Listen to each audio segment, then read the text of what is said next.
Okay, if you don't have any questions, let me ask a few questions. First, can someone summarize what we discussed last week? We were discussing about calculation of future value. So can somebody summarize that? What are the type of cash flows that we discuss, and how do we calculate future value?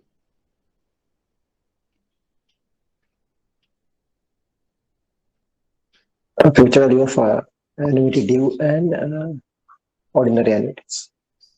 Sorry, future value of Annuity due cash flows and ordinary annuity cash flows.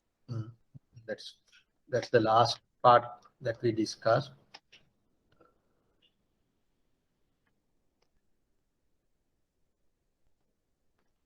What was the very first part that we discussed?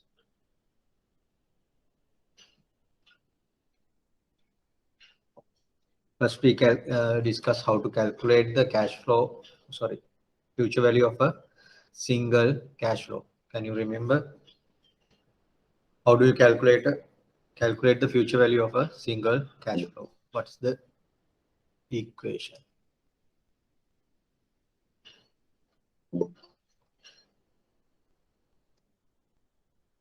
Can you remember?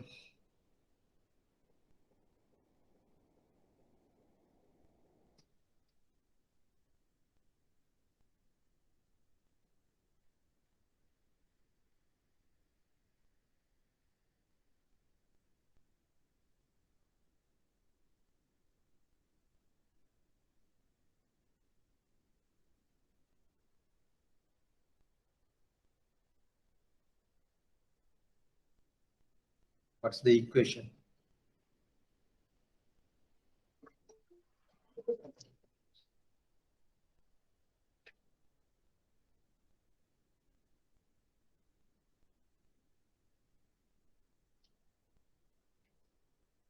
How do you calculate the future value? Can you see the board?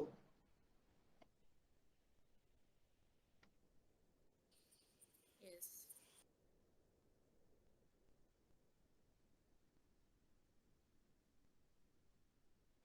Is this visible?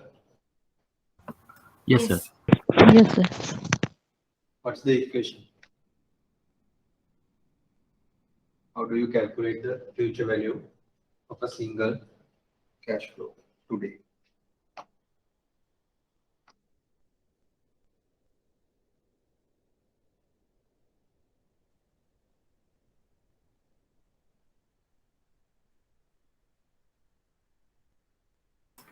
PV 1 plus R into N. PV times, that means percent value over the cash flow times 1 plus R R N to the power to the power. N. What is this? This is percent value. What is this? R. What is R?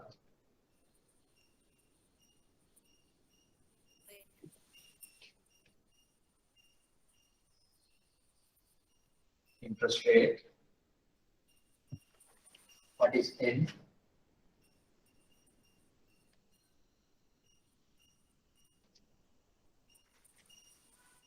What is N in this equation? Number of periods. Sorry? Number of periods. Number of periods.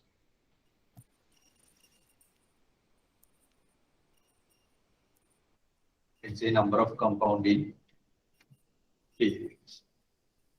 So this is the basic equation.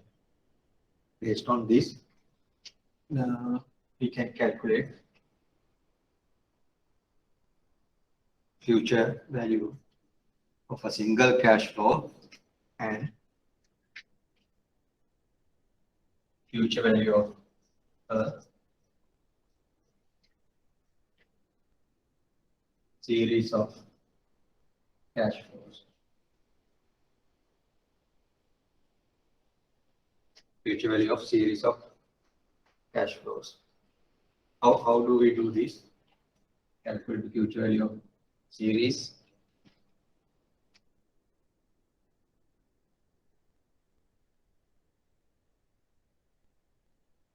How do we calculate the future value of a series of cash flows?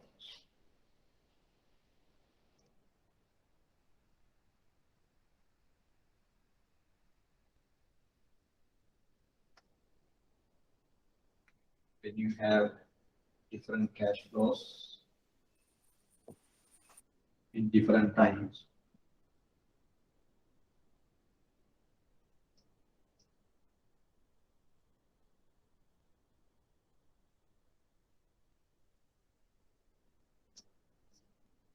how do you calculate the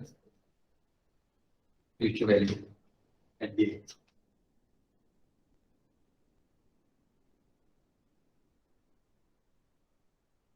How do you do that?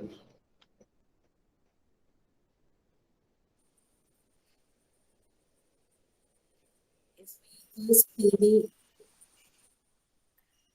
Sorry? you're asking the formulas?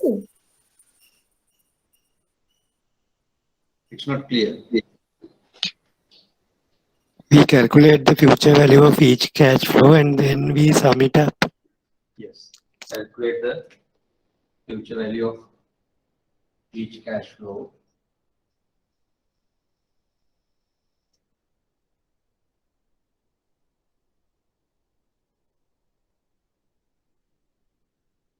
Then you calculate up. Then you will get the future value of the series. How do you calculate the series of, future value of each cash flow? You use the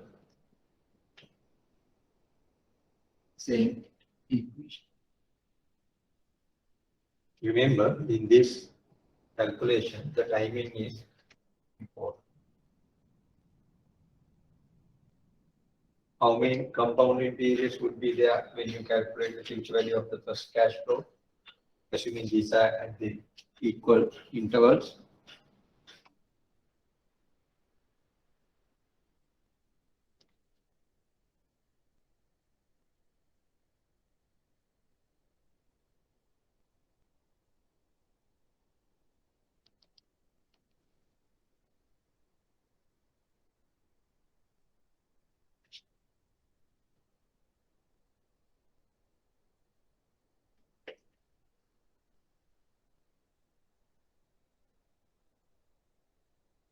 Assume T1, T2, T3, T4, T5. The gap is the same.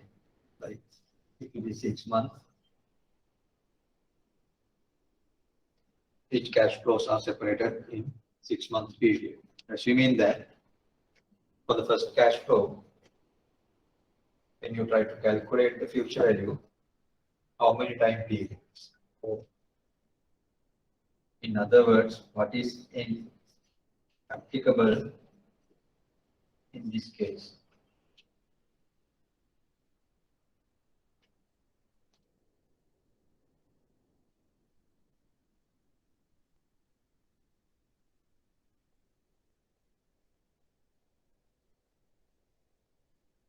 How many compounded periods? We have 5 cash flows with equal intervals, time intervals. You want to calculate the future value. When you calculate the future value of the first cash flow, how many time intervals are there? So how many compounding periods that you consider? 4. 4. For the first one, compounding periods are 4. For the second one, for this cash flow, n equals 3. Third one, n equals 2. Fourth one, n equals 1. Fifth one, n equals 0. So Identifying this is a key. Otherwise, you will get an answer, but the answer is wrong. Then what is the other thing that you have to be mindful when you do this type of calculation? How do you use this part? Depending on the time interval, you may have to adjust this. The interest rate is usually given as an annual rate, but when you use it in this future value formula, depending on the frequency, you may have to adjust this interest rate. That's why sometimes we write this equation in a slightly different manner. Can someone tell me what is the other form of this equation?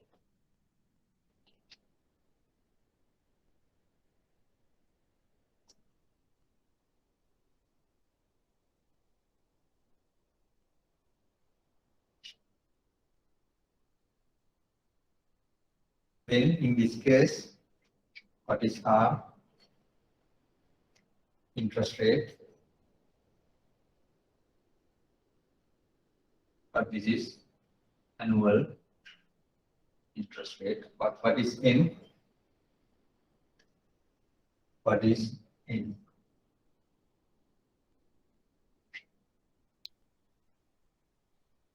M is compounding frequency per period. Compounding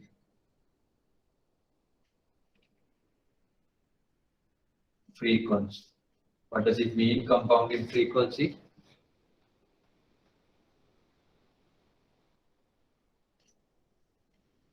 What does it mean by compounding frequency?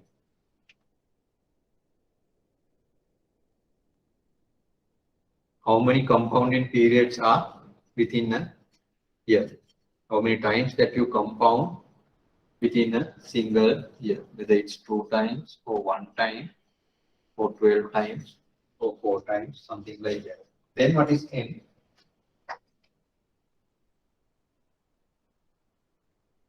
Then what is this simple N?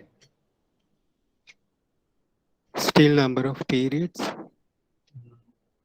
No, now you can say this is number of years, because this is compounded frequency is number of compounded periods within a year.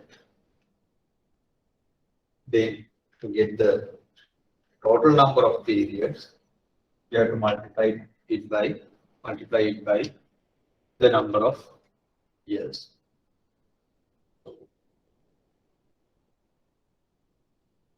By now, you should be clear about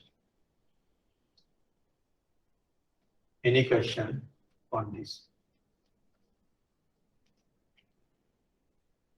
This is a very important equation. Either way, you can remember this one or this one. Either way, but you have to be careful when you use it. Even though you use this one, this equation, you remember this equation, then you have to be careful when you apply the interest rate and the number of compounded periods. If you can remember, memorize this one, then you should be able to identify what is R, what is N, what is N. Just remembering the equation on L. So the best thing is do some questions, do some calculations, and try to understand. My advice is, whenever you do some calculation, this type of calculation, first thing, you write the equation and define the terms. Then try to substitute the figures. Don't try to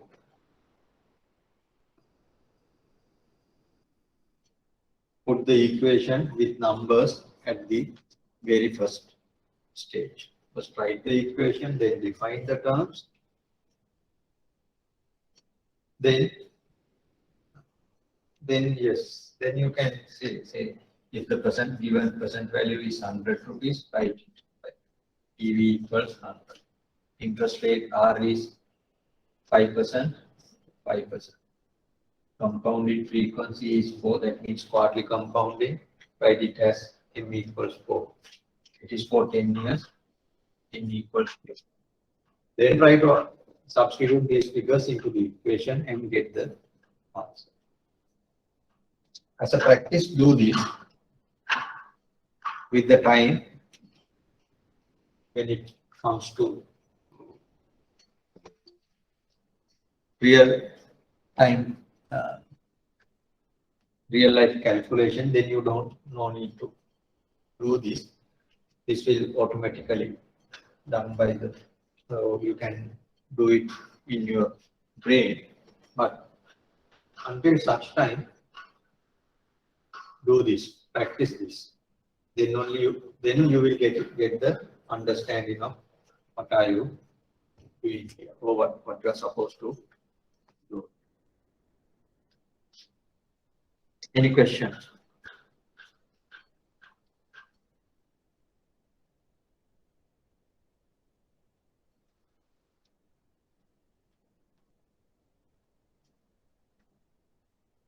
If not, then we move into a special type of series of cash flows. What are those? What are the special type of cash flow series?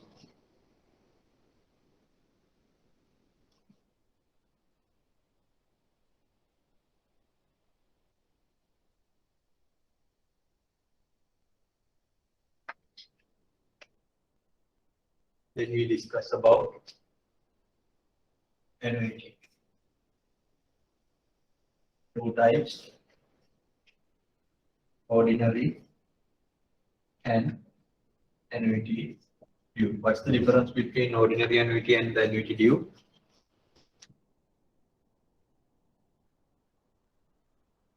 What's the difference between, what's an annuity? First thing, what is an annuity?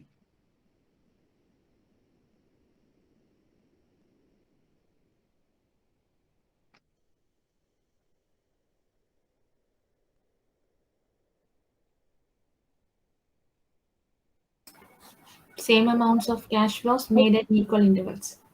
Yes, equal cash flows with the same time intervals. Then what is the difference between ordinary annuity and annuity due?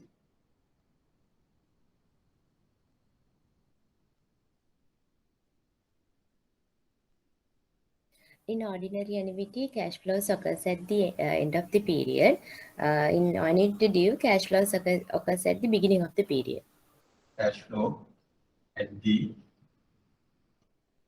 end of the period. Annuity due, cash flow at the beginning of the period.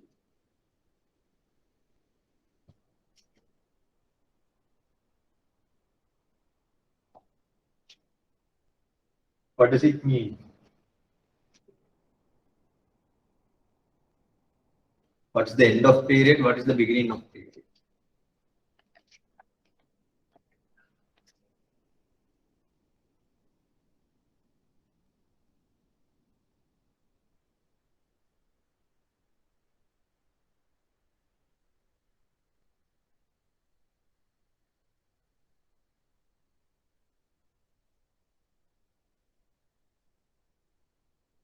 Consider monthly frequency as a cash flow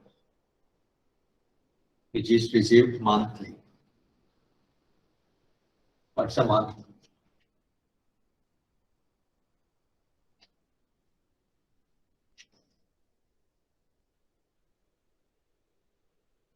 Monthly cash flow. So, how many cash flows will be there within a year if we are to receive monthly cash flows?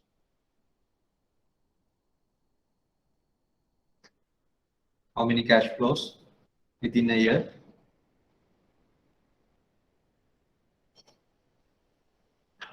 12. 12. There will be 12 cash flows. Okay. When do you receive it?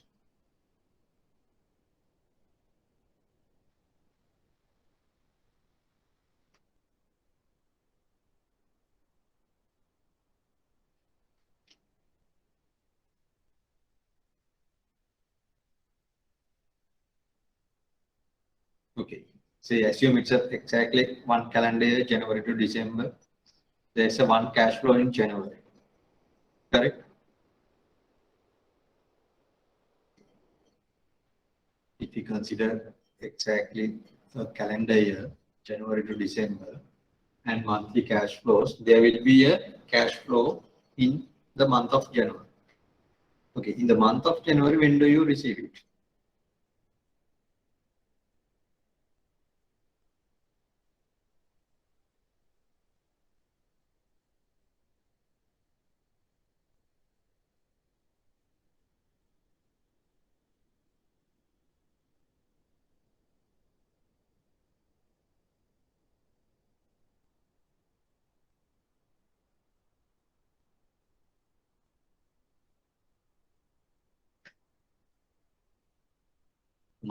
There's a cash flow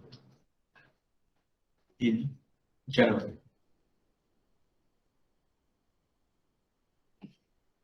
On which day will you receive the cash flow?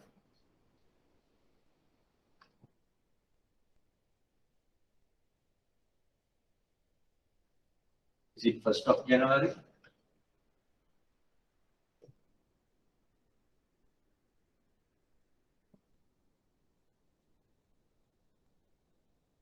Or 31st of January?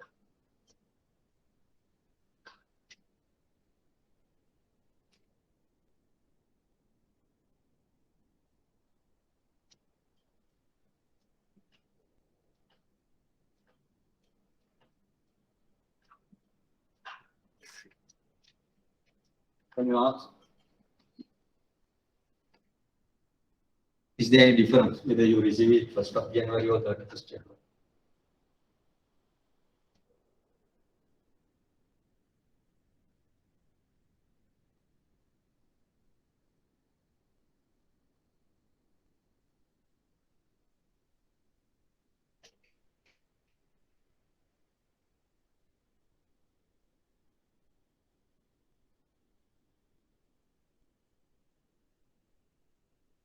Is there any difference between if you receive the cash flow 1st of January or you receive the cash flow on 31st January? Time value of money is different.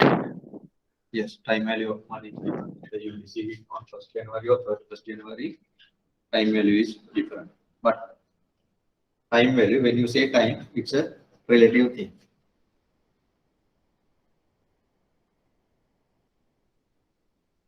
If you want to calculate the future value, what is your start date? That is important.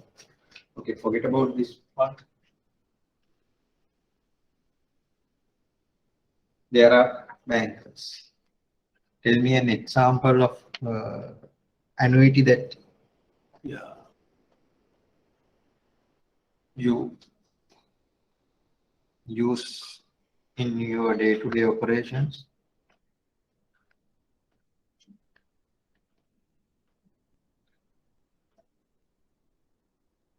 Any annuity?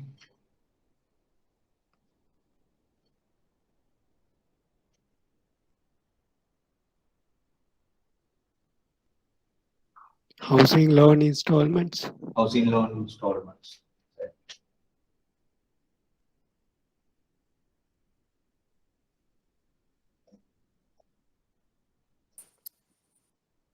Housing loan installments are annuities. Okay, assume today is a working day, you work in the bank.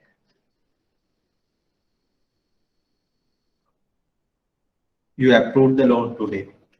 Now the documentation, everything is okay. Customer can take the loan today. What is the first installment date?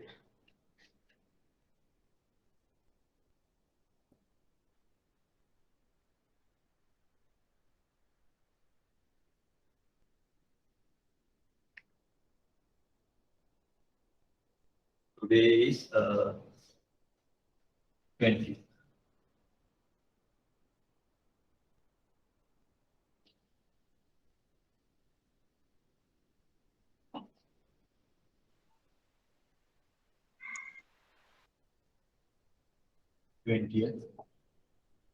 February. When is the first installment due? 20th March. 20th March. 20th March. Second one, 20th April. 20th April. Because by default, in Sri Lanka, housing loan installments are charged monthly. So the frequency is monthly. That's right. 12 payments during a year. Okay. When do you get the first cash flow? Here.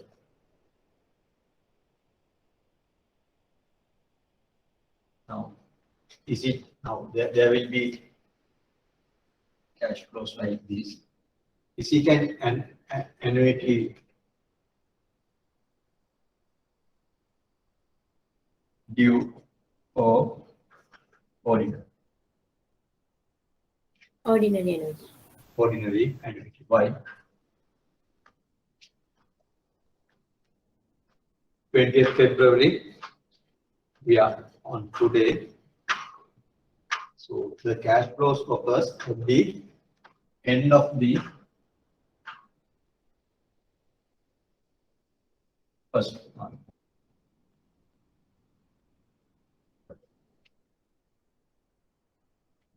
So this is an ordinary annuity. This is the first cash flow. It will occur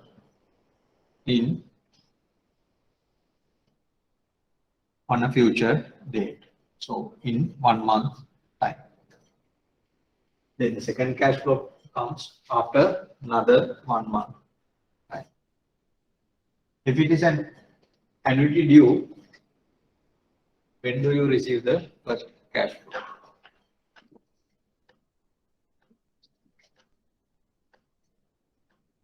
Twentieth February. 20th February. If it is annuity due, you receive cash flows like this. So that's the difference. So you should be able to identify the difference of an annuity due and annuity or the ordinary annuity. So then we discuss how to calculate the future value of the annuity. What is the equation for an ordinary annuity? For an ordinary annuity, how do you calculate the future value?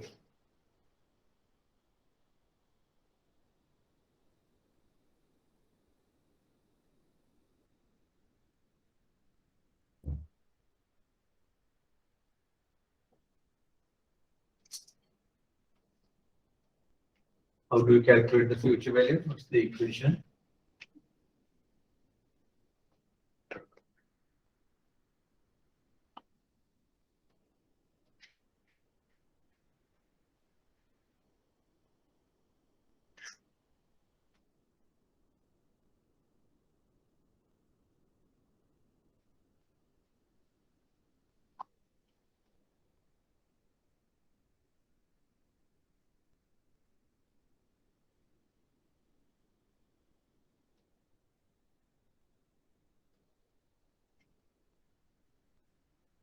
Can you remember what's the equation?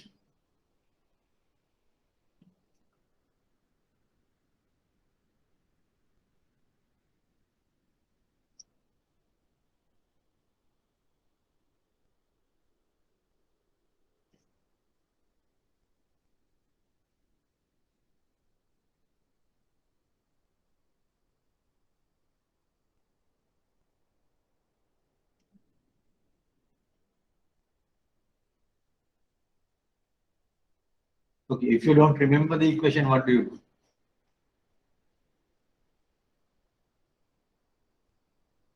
You can go back to the basic and calculate the future value of each and every cash flow and sum them up. What's the equation? Cash flow for the annuity divided by R, 1 plus R to the power n minus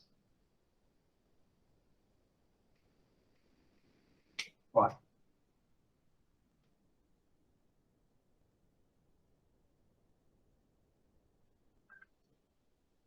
Correct?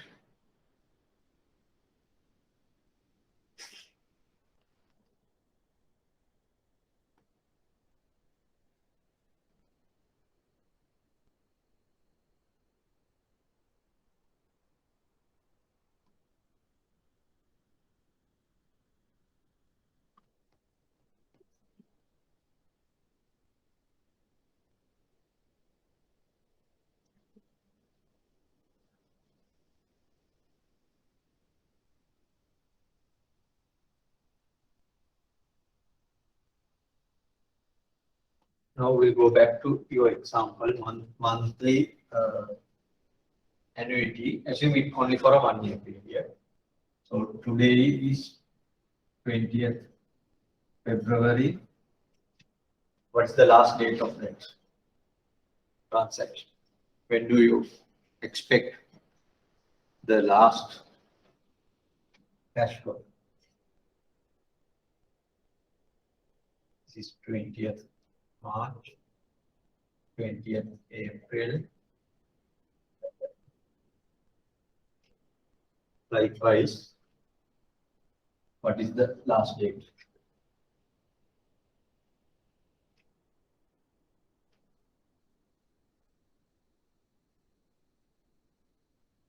December. 20th December. December.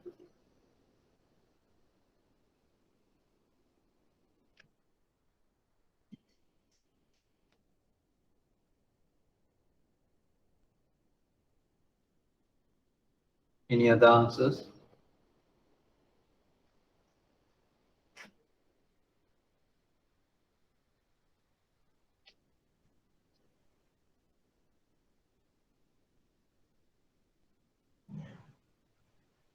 January 20th January January. 2020 20th January 2023. 23. I assume this 20th December is in 2022, correct? Yes. Any other answers?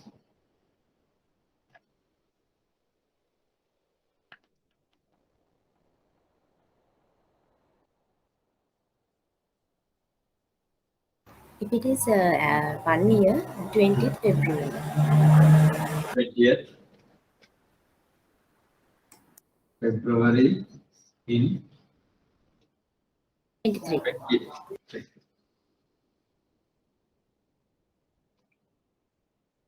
Now there are 3 answers. Possible MCQ question. I can put another arbitrary date here.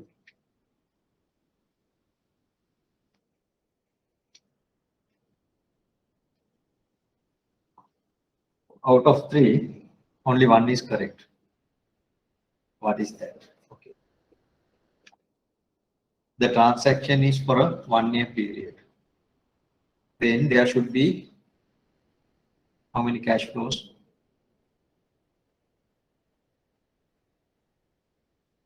Okay, assume you are born on 20th February. Then when is your first birthday?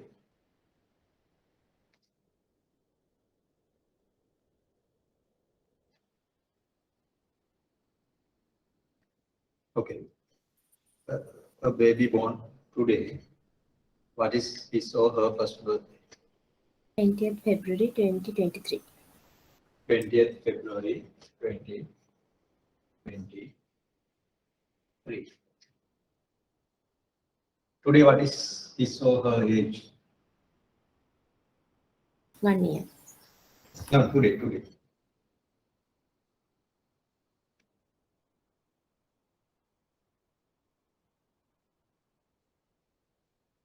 Just born. What is the age?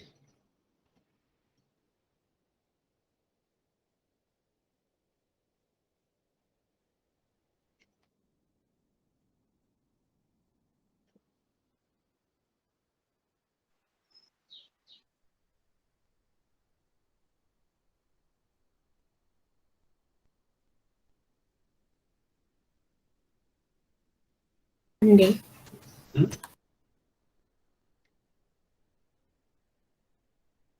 It's not even 1 day. Maybe few hours. So by this day,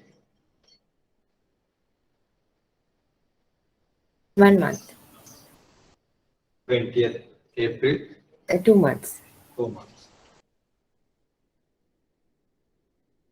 Likewise, on this day,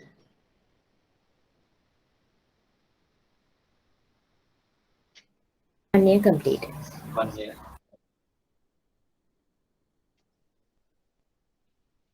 By this date, his age is 1. After that, 1 year plus something days or months. But he's in his second year of the life. During this, he's in his first year of his or her life. So that is something even for people get confused when they ask about their age. Completed 1 year and in the second year. But in financial transactions also, maturity period, when you say 1 year, what does it mean? From the start, you should pass 1 year period, and at the end of the 1 year period, the transaction is matures. So in this example,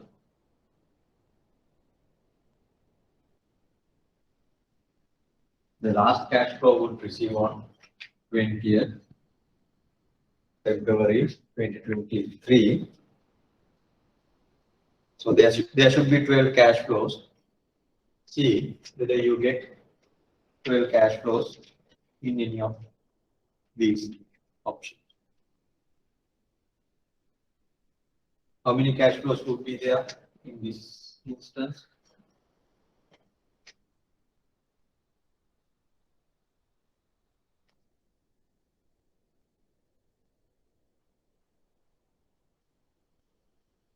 Ten cash flows. There will be only 10 cash flows. In this one, there will be only 11 cash flows. So the correct date, end date is 20th February. So don't think these are very silly or why do we spend time on this? This is very important. For any transaction, you should be able to identify the maturity date exactly and correctly and do the calculations accordingly. This is the maturity date. Now there are cash flows.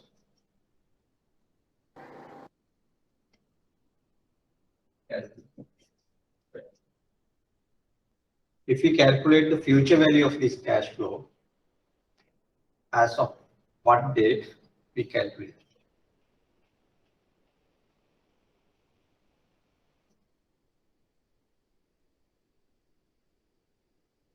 Future value corresponding as of this day, 20th February 2023.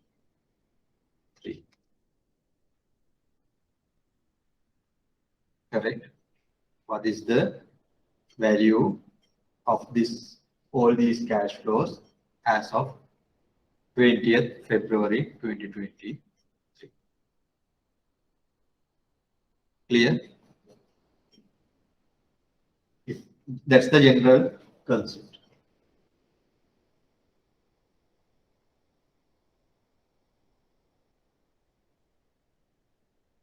Is it clear? Any questions?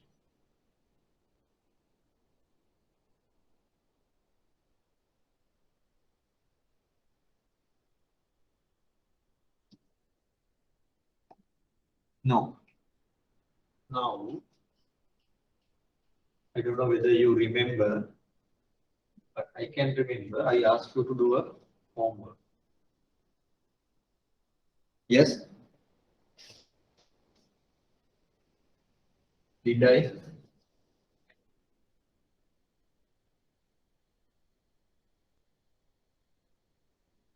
Did I ask you to do a homework?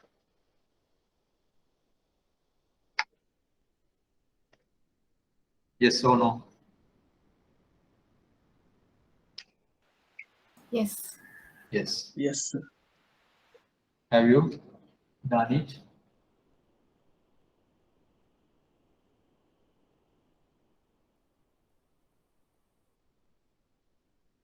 Yes or no?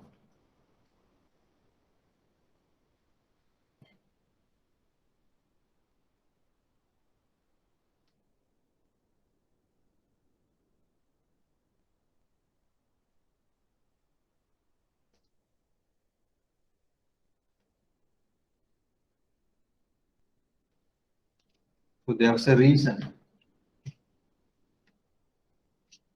Okay, we were doing ordinary and annuity due transactions. I remember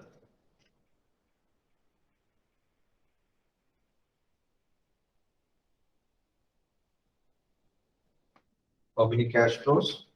5. Is it?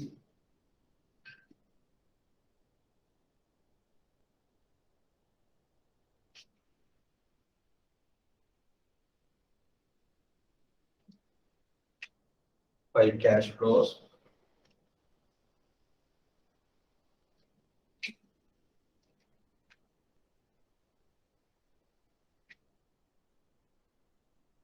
In the annuity due, you get the cash flows in the beginning of the period. So 5 cash flows would be end. What I asked, we did the calculation, future value of this ordinary cash flow. What was the answer?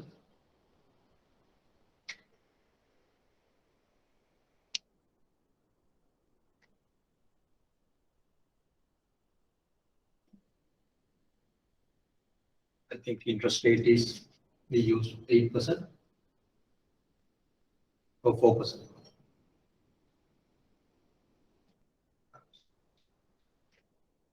What was the answer we got last week?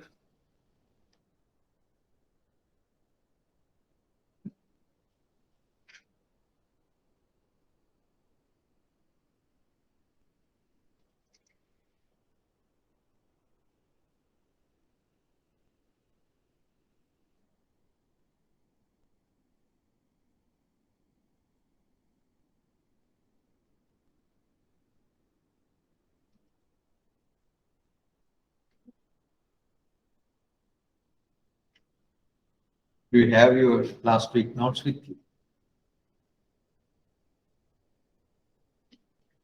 Rupees 663 cents 29. 663 and 29 cents. Okay. As of which date we get this answer?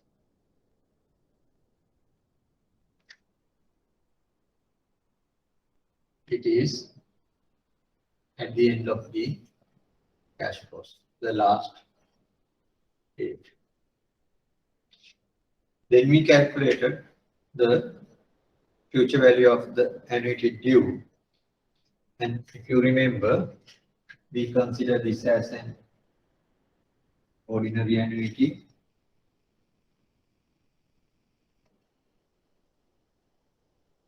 and calculate the future value and calculate the future value of these and them up. What is the figure we got? We got the same. Correct? So then you can ask why there's no difference between ordinary annuity and annuity due. Why?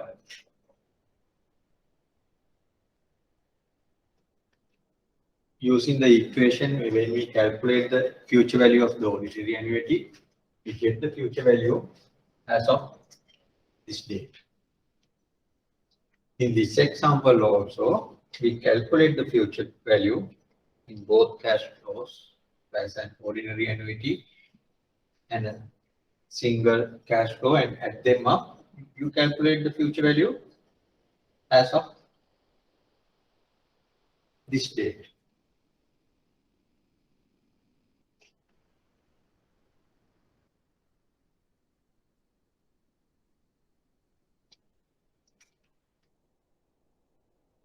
Then this is at the beginning of the last year or the last term. But here, this is at the end of the last period. That's the difference. But if you want to compare these two, can you compare these two and say both are same?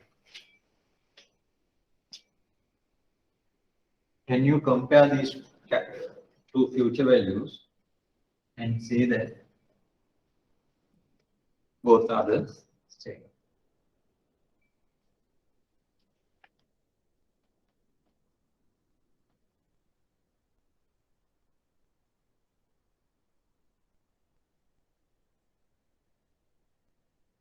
Is it the same? No, No. Why? the time value of money is Yes, these figures comes in two different time frames. If you can remember, at the beginning, I mentioned you cannot just add or compare two different figures or two different cash flows in two different time frames. So even though the figure is the same, it's not the same. If you want to compare it, either you have to take this to this point, then compound this whole thing for another 1 year or one period ahead and compare the answer with that. Then you would see definitely figure in the annuity due is greater than the figure in the ordinary annuity. But if this happens, only you do the same calculation at the end of the period. Or otherwise, you have to discount this back for a 1 year period and compare it. Still, then this would become lower figure when it comes to this point at the beginning of the last period. Then still this relationship will hold. Is it clear? So those who have done that homework, you would have at least get some sense about this. This is the message that I wanted to pass you. When you calculate future value, you should know as of which date this future value that we calculated or is valid. And you cannot compare two different future values but calculated in two different times. Clear? And practically,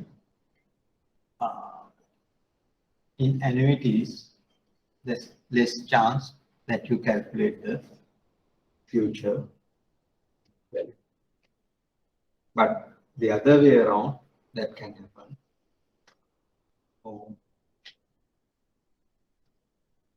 More frequently. That means calculating the percent value. That's the next topic that we are moving into, calculation of percent value. So I'm going to stop here about calculation of future value. If you have any questions, please ask now. Then we can start calculation of present value. Because in calculation of future value, we move forward in time. In the present value, what we do basically, we come back in the time from a future date to date. We are not going back to the history past, but we come from future to today. So, any questions?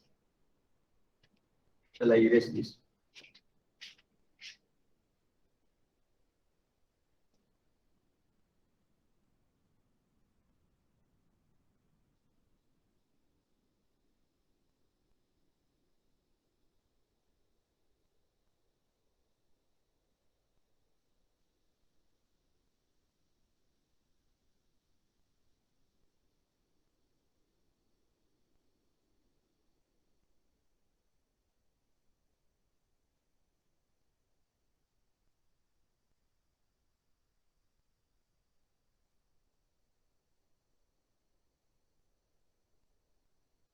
Any questions?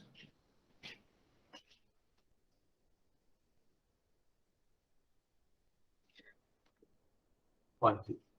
In this annuity, we define the annuity as a series of equal cash flows with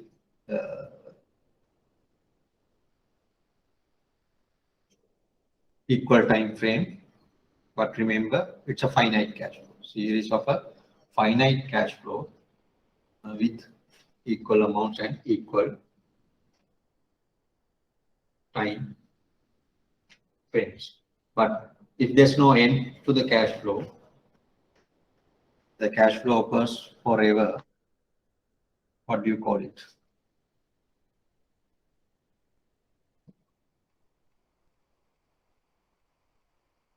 There is no end to the cash flow. Perpetuity. Perpetuity, which is called perpetuity. So in the perpetuity, we cannot calculate the future value. Why?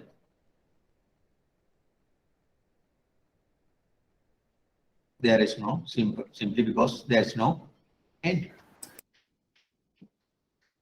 As of what date we calculate the future value. If we stop at that time, it becomes a if the cash flows are same and with same interval, it would become an annuity. So therefore, we can't do that. Then, is there anyone who's really interested? How do we get this equation?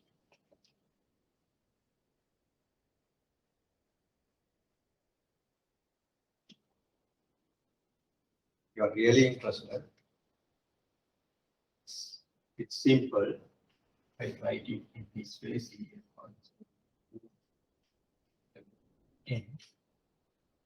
What is the future value of this first cash flow?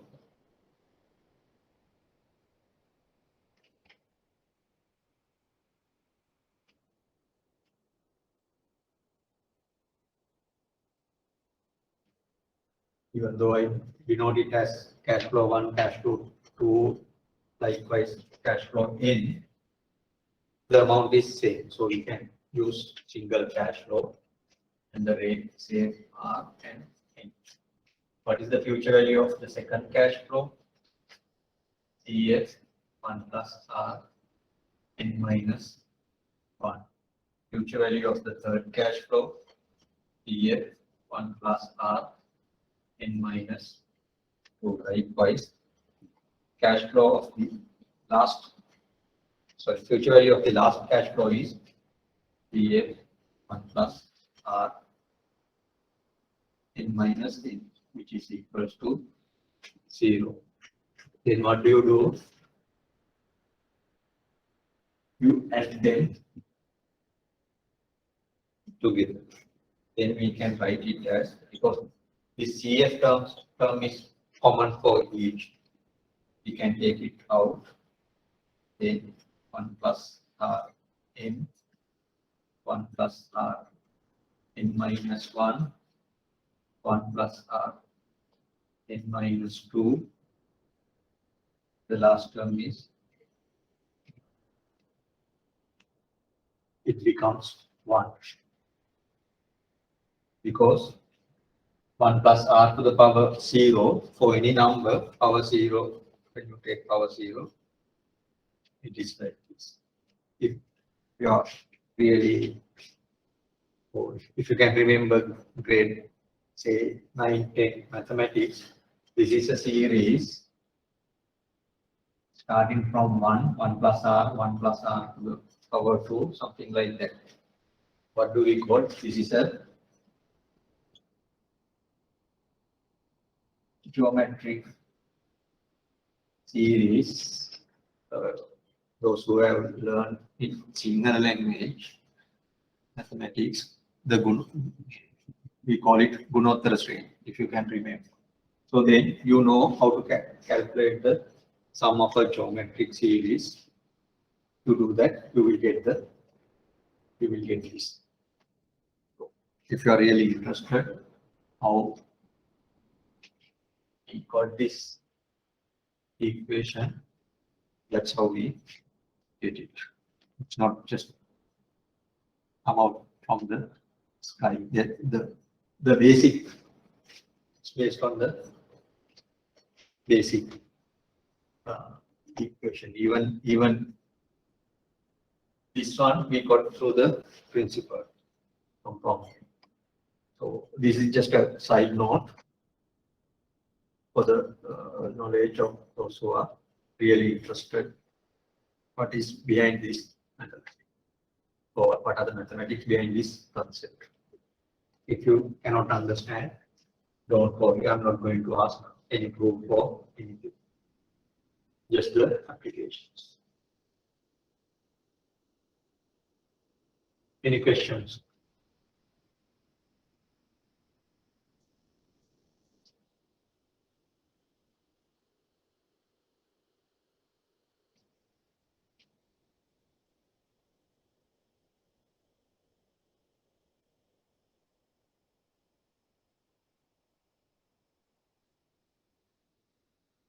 Any question?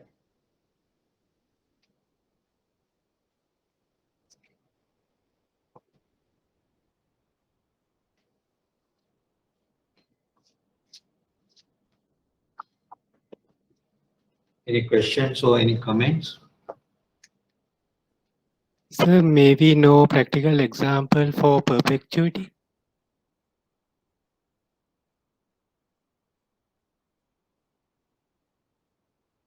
Preferred stocks with dividends?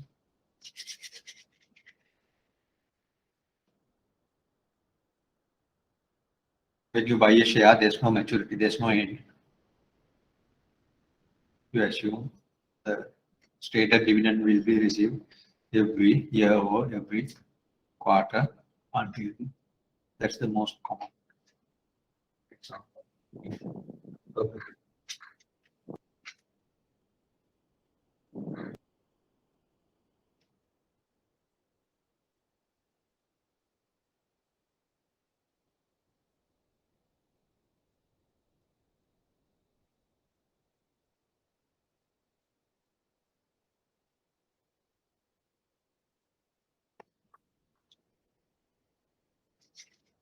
Anything else?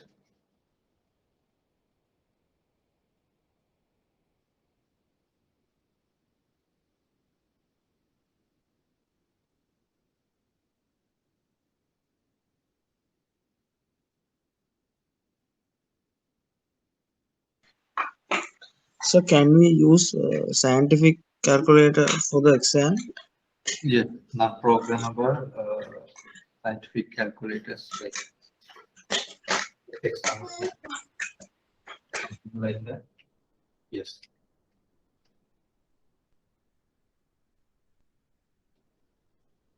You can use not programmable calculator.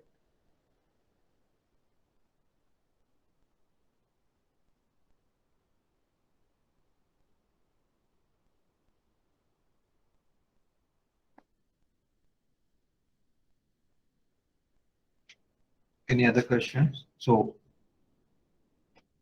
with that question, I want to remind you again. So buy the, or if you don't have the calculator, buy it now. I'm not asking you to buy the scientific calculator. However, you should be able to calculate the powers. I think then you need the scientific calculator. Whether you buy or borrow or whatever, use it starting from now and be familiar with the calculator without waiting till the last moment. Otherwise, you will do mistakes in using the calculator, not the concepts, but when you key the numbers into the calculator, you may do mistakes and you will get incorrect answers. You will lose few marks here and there if you get the incorrect answer. Whatever the calculator that you are going to use,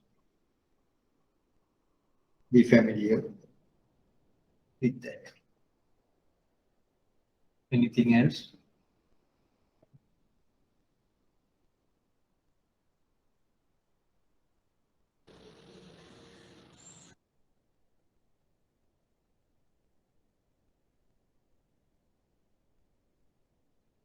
Okay, if you don't have any questions, shall I start about calculating percent value?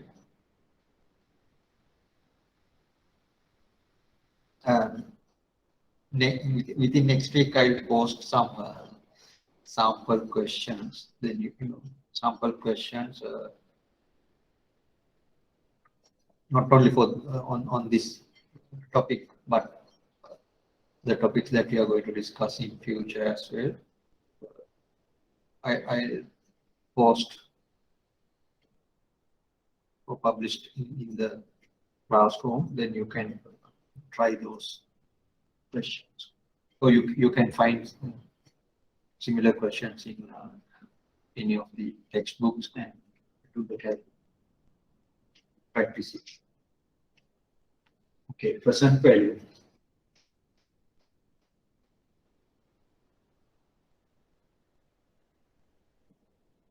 This is simply the reverse calculation of the future value. So what we did in the future value calculation, if you receive 100 rupees today, or you pay 100 rupees today, what would be the value of this 100 rupees after 1 year's time when the interest rate is given? What would be the value of this 100 rupees on a future date? That is future value. We calculate the future. But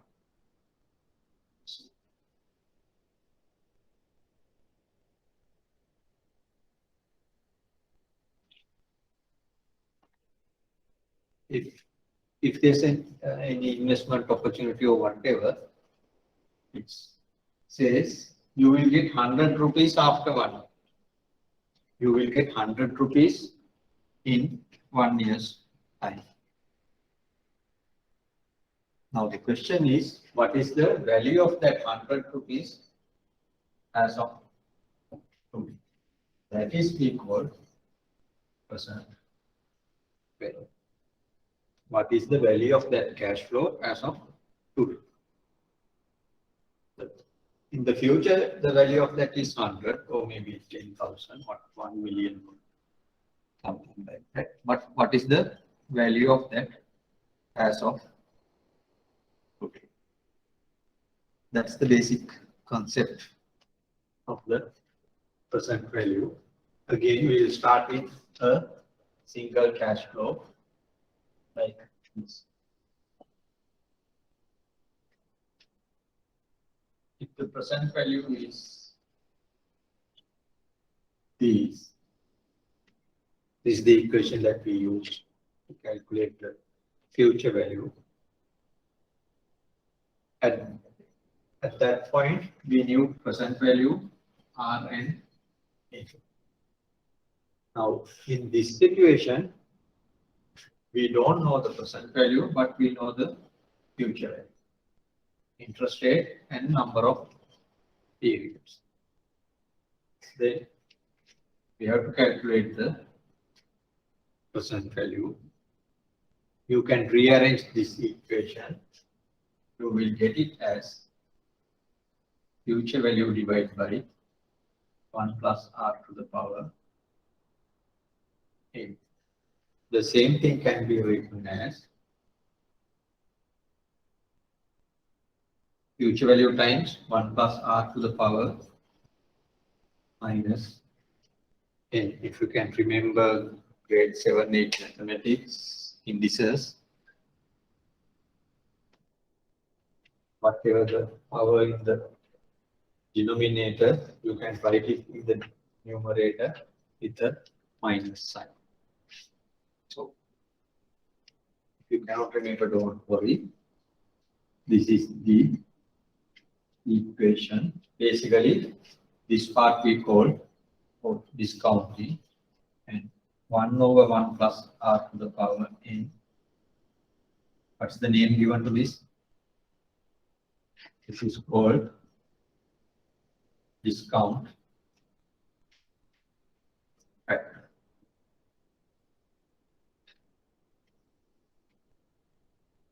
Then you can say present value equals future value into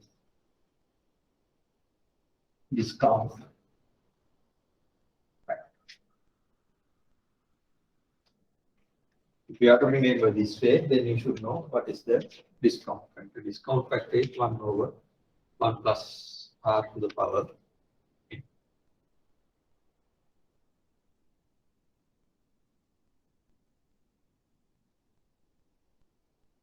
Okay, we'll put it into the numbers.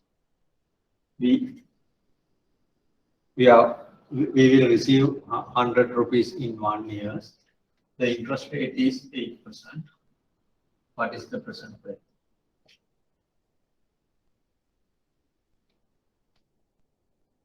Then what you have to do, write the equation, present value equation, future value divided by 1 plus R to the power N. Again, same terms. FV means future value. What is the future value? Which is equal to 100. R, interest rate, which is equal to 8%. N, number of periods. In this example, it is 1 because it's just 1 year and we are asked to do this on annualized basis. Then you can substitute because then PV equals 100 divided by 1 plus 0.08.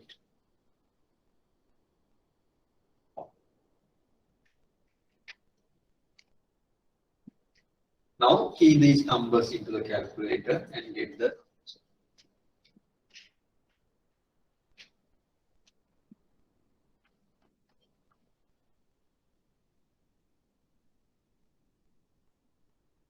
what's the answer? 92 0.59. 92.59. 59. 59, yes. 92.5.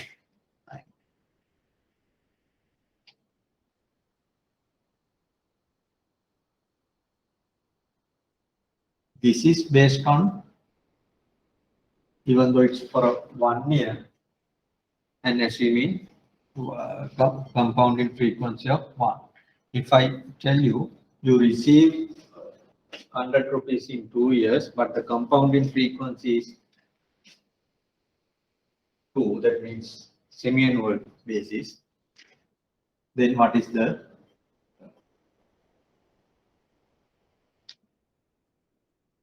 present value?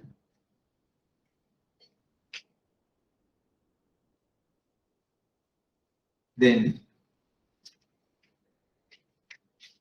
these will remain same, but the number of periods instead of 1, it would become 2. When you substitute here, you have to do a adjustment. Instead of 0.08, then it will become 0.04 to the power 2. Okay. Will it be more than this 92.59? No, less than 92.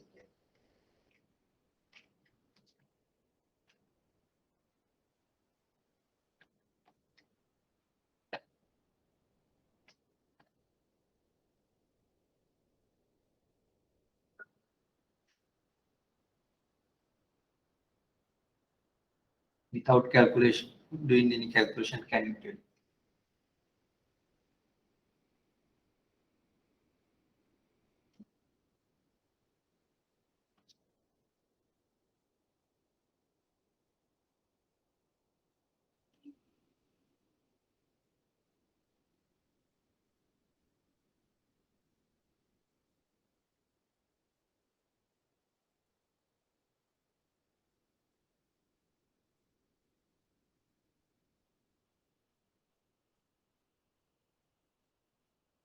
Could you tell me the answer?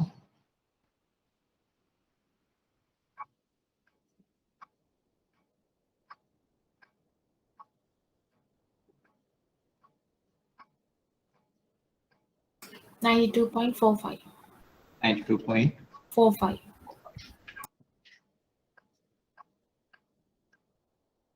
Others, have you got the same answer, or is there any different answers?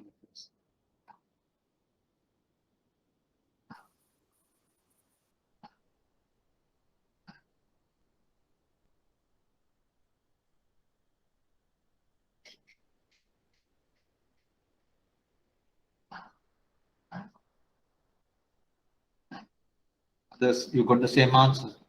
Can you confirm? Yes, sir.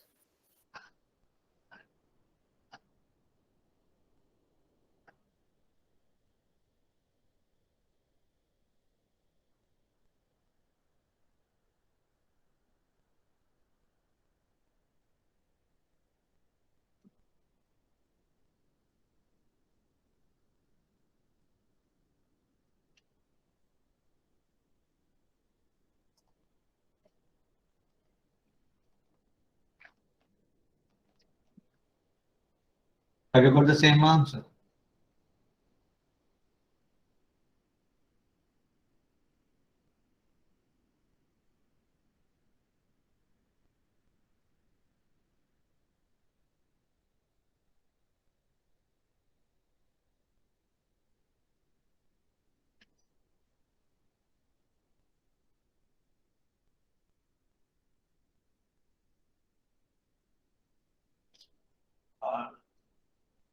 Don't note down the answers as it is, because I haven't done the calculation. I don't know whether these figures are or the answers are correct. You do the calculation, and if you don't get this answer, please tell me. But one thing I can say is this is a possible correct answer, because when you increase the frequency, present value increases. For the same interest rate, same future value, but you increase the frequency, then the present value decreases. So in that sense, this should be, so this is a possible answer. But if the answer given is more than 92.59, definitely it is not correct. Any question how to calculate present value of a single cash flow?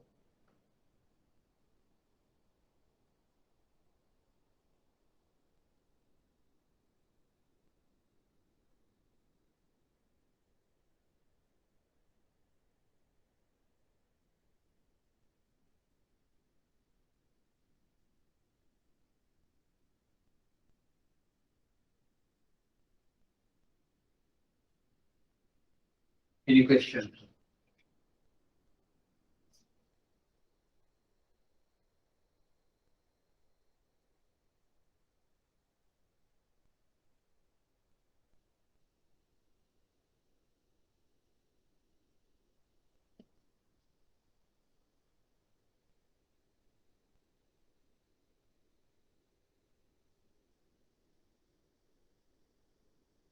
If you don't have any questions, we'll move to the next one. Present value of a series of cash flows.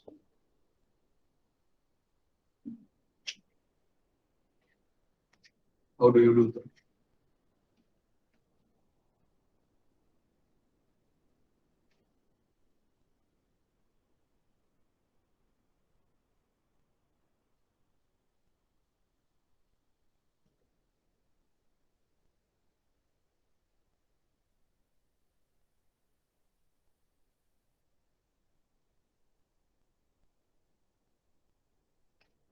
There are 6 cash flows, assume same time interval. You want to calculate the percent. How do you do that? Different amounts, not the equal cash flows.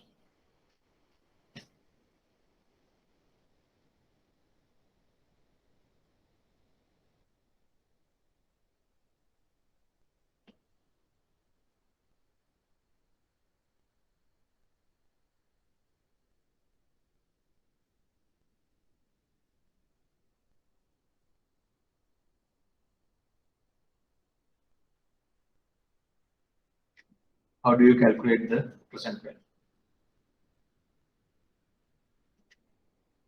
The same thing what we did in the future value calculation. In that also what we did, we calculated the future value of each and every cash flow separately and add them up. What we have to do here, calculate the present value of the first cash flow, present value of the second cash flow, present value of the third cash flow.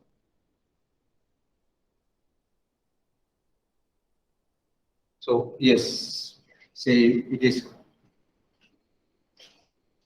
a series of 100 cash flows, different amounts. There's no other way. That's the way that you have to do, and then calculate the present value of each cash flow and add them together. So what is PV1? Cash flow 1 divided by 1 plus R to the power 1. PV2, second cash flow divided by 1 plus R to the power 2. PV3, third cash flow and to the power 3. Likewise, you can discount all the cash flows to the present and add them together. You will get the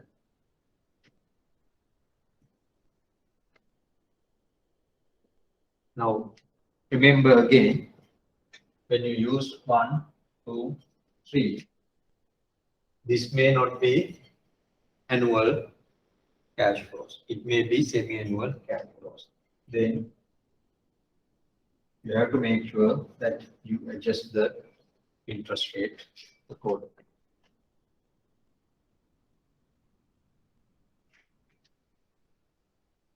Okay, let's see whether you can do that.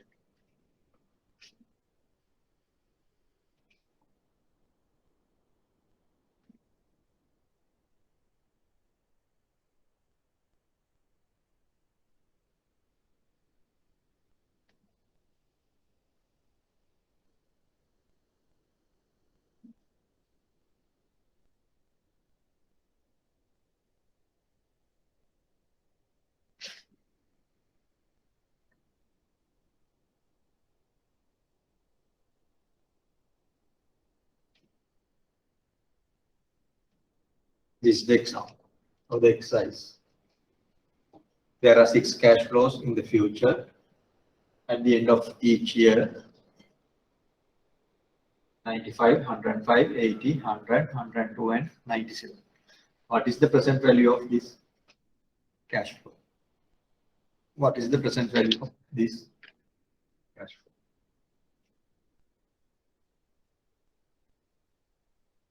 Can you do that?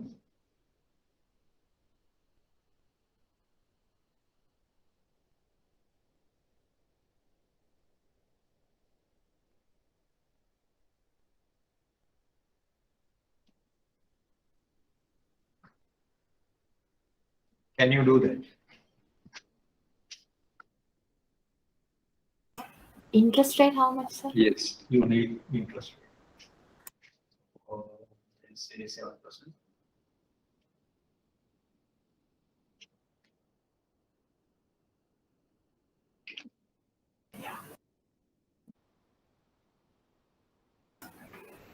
$400 59.42. 400, 59.42. 59.4. Any other answers?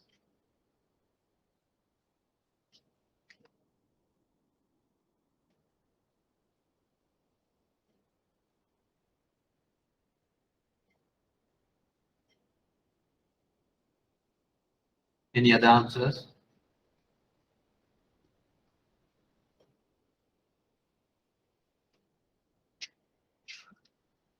How did you do the calculation? R is 7%. That's fine. So what is the present value of the first cash flow? How do you calculate? 50 over 1 plus R. Future value is 95. Divide by 1 plus 7% means 0.07. Remember to apply the decimal, apply the interest rates in decimal. What's the answer?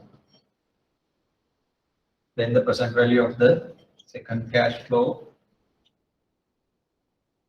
1 plus R to the power 2. Size of the second cash flow is 105 divided by 1.07 to the power 2. Present value of the third cash flow, third future value plus 1 plus R to the power 3, 80, 1.07 to the power 3. Fourth one,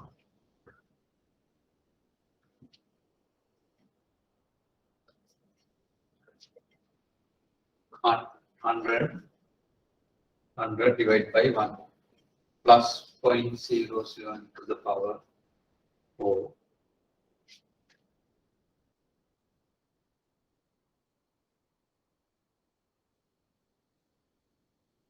Plus R to the power 5. 102 divided by 1.07 to the power 5. PV6. PV6 divided by 1 plus R to the power 6. 97 divided by 1.07 to the power 6. So you get set of numbers 6 numbers. You add them together. If this is correct, you should get this answer. If not, if you don't get this answer, you get another answer. Please tell me, then we can do. Oh, we can see what's wrong. Oh, you can make it more accurate if you can tell me the answers for these.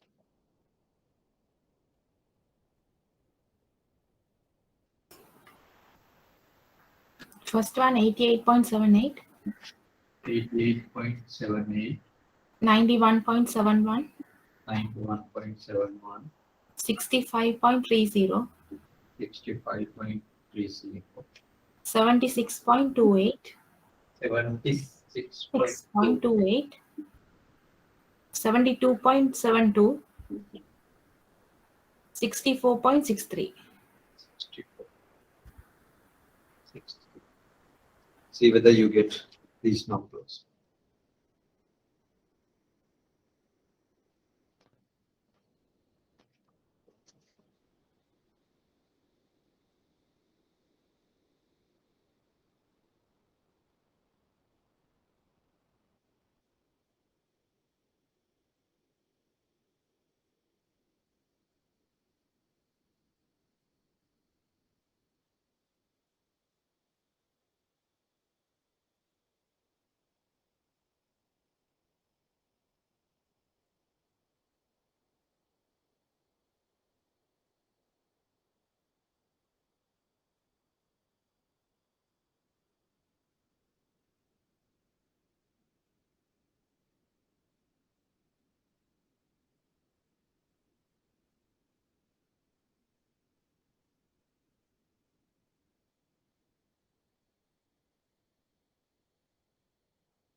Any question?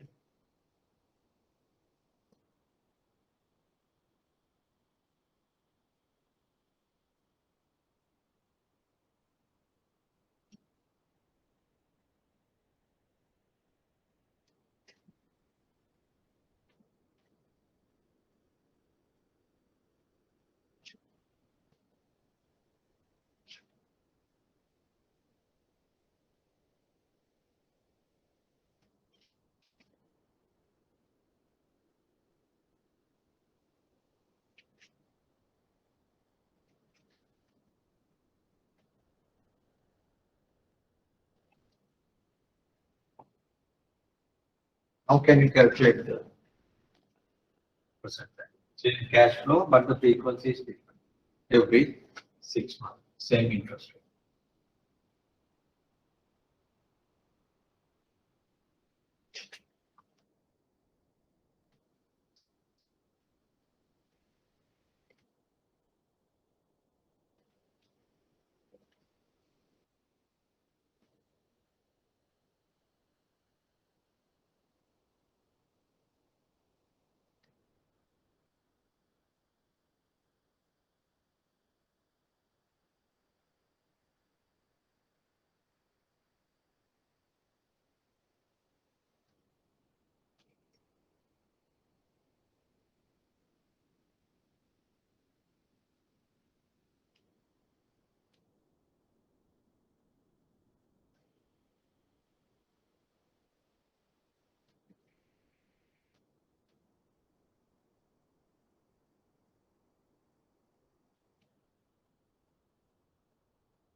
What is the answer?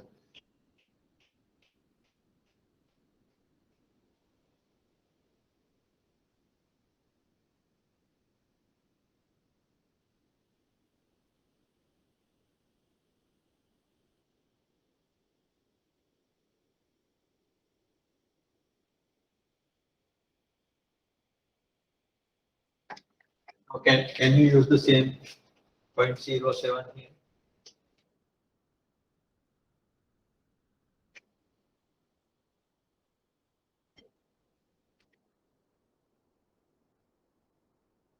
Can you use it? No. 0.035. Same power. Can you use it?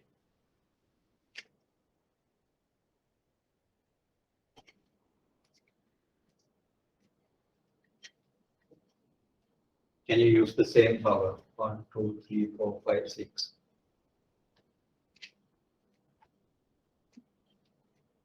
Yes or no?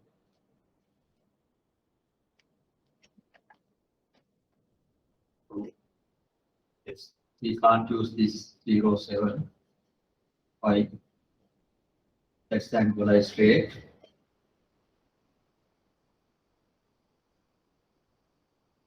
But the frequency is same.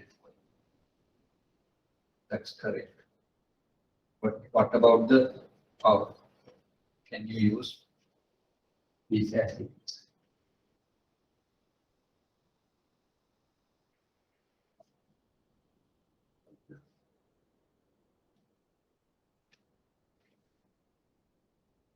Now R would be 7% divided by 2. That means 0.035. So you can write it as 1 plus 0.035.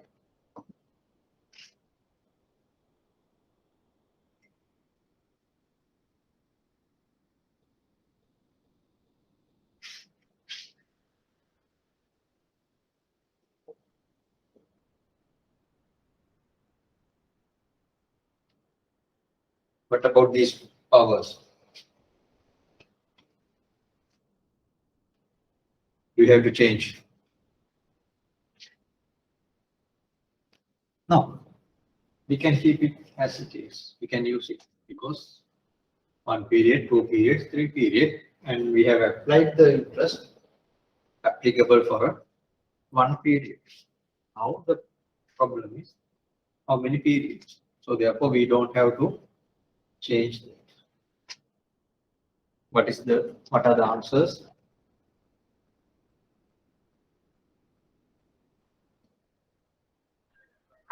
PV1 91.78. 91.78. 78. Yeah. 2 98.01. 98.01. 3 72.15. 72.14. 4 87.14. 87.14. 5 85.88.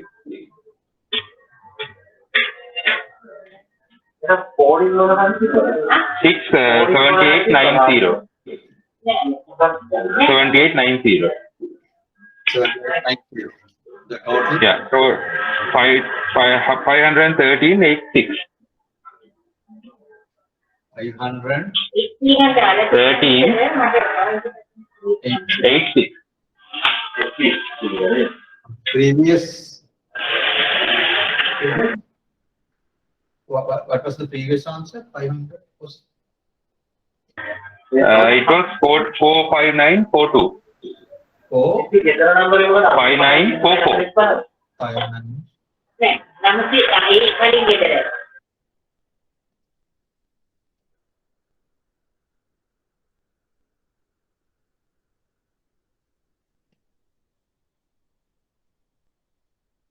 Is it correct? Others, have you got the same answer?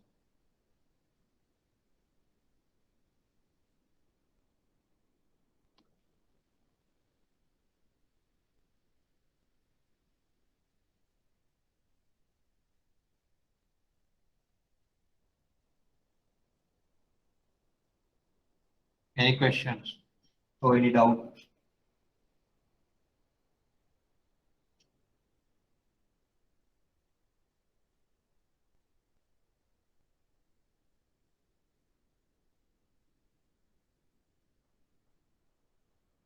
Okay, if you don't have any questions, shall I delete this?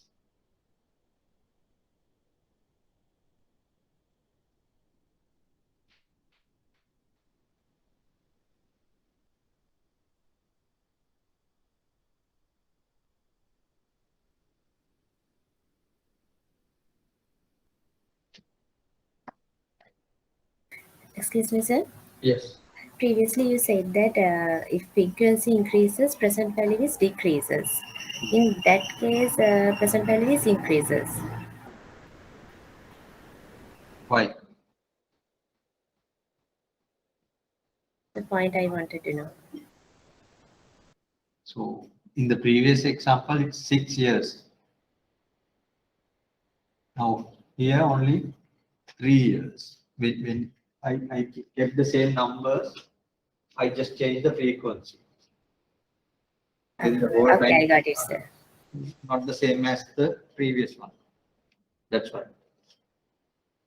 So I'm going to come to that. Yes. Say future value 100, interest rate is 6%, frequency is 1. What is the percentage? Calculate this.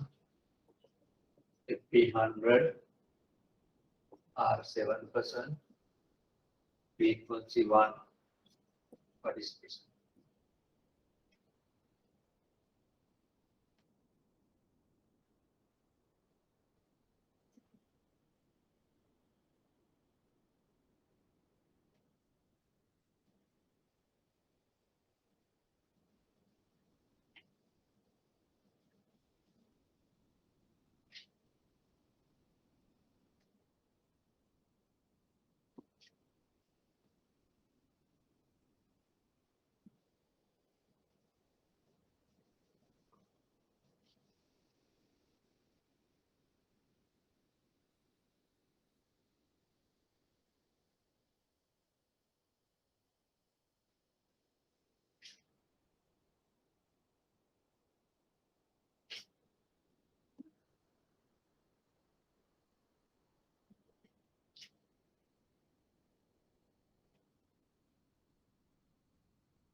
Do this for calculations.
Can you quickly tell me the answers?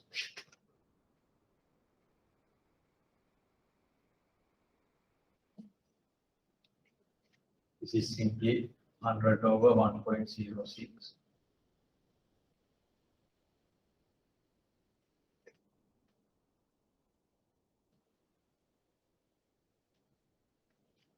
This is 100 over 1.07.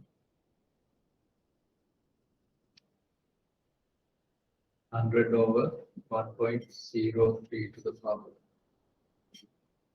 2. 100 over 1.035 to the power 2. What are the answers? 94.33 first. 90, 4.33. 83, 93.45. 93.45. 45. 94.25. 93.35.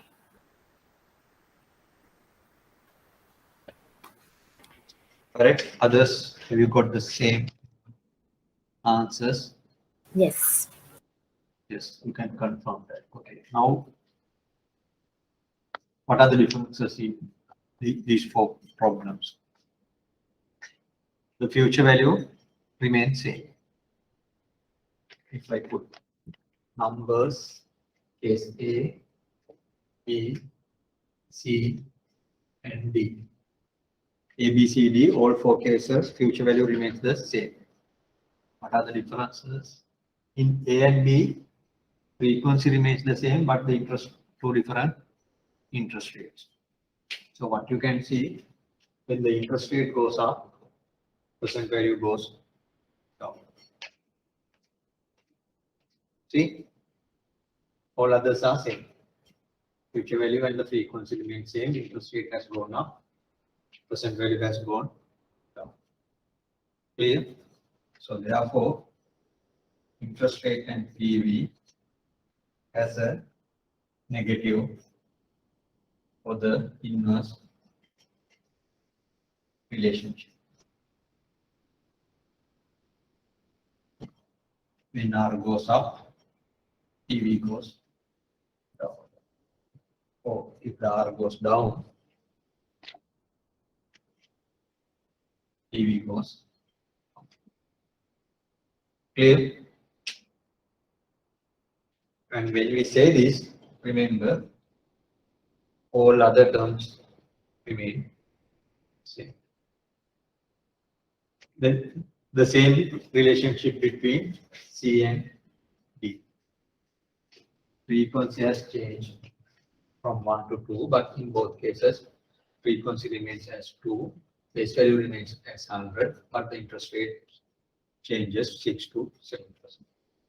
94.25, 93.3. So the present value has gone down. The same relationship. But if you compare A and C, what's the difference? Same face value, same interest rate, but frequency increases. Then what has happened to the present value? Decreases. When the frequency, compounding frequency increases with the same face value with the same interest, present value goes down. Even you compare B and D, you can see the same. Clear? So this is a very important relationship that you should remember all time. The relationship between interest rate and the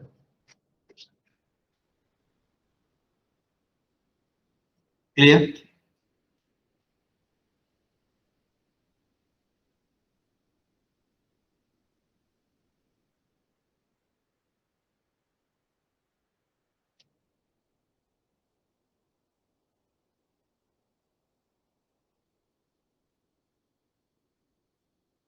I'm going to add another variable in. That means number of years.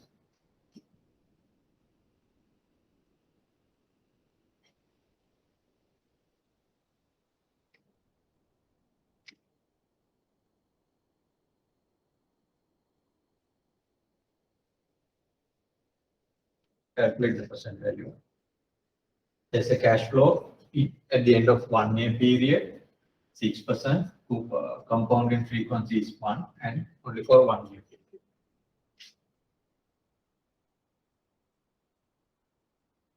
What is the present value?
What are the answers?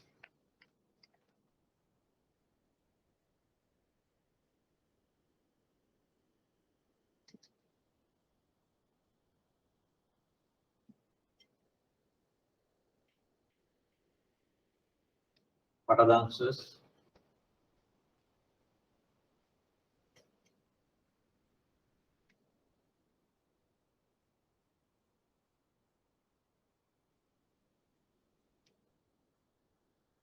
It should be the same answer as the previous case.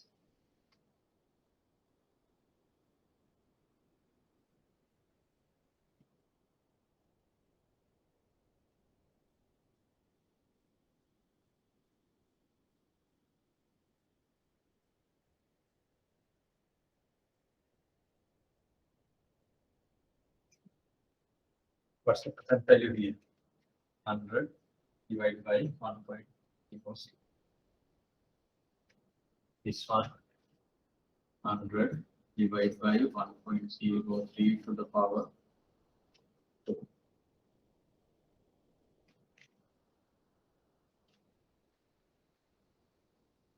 This one, 100 divided by 1.06 to the power 2, because we have to discount it 2 years back.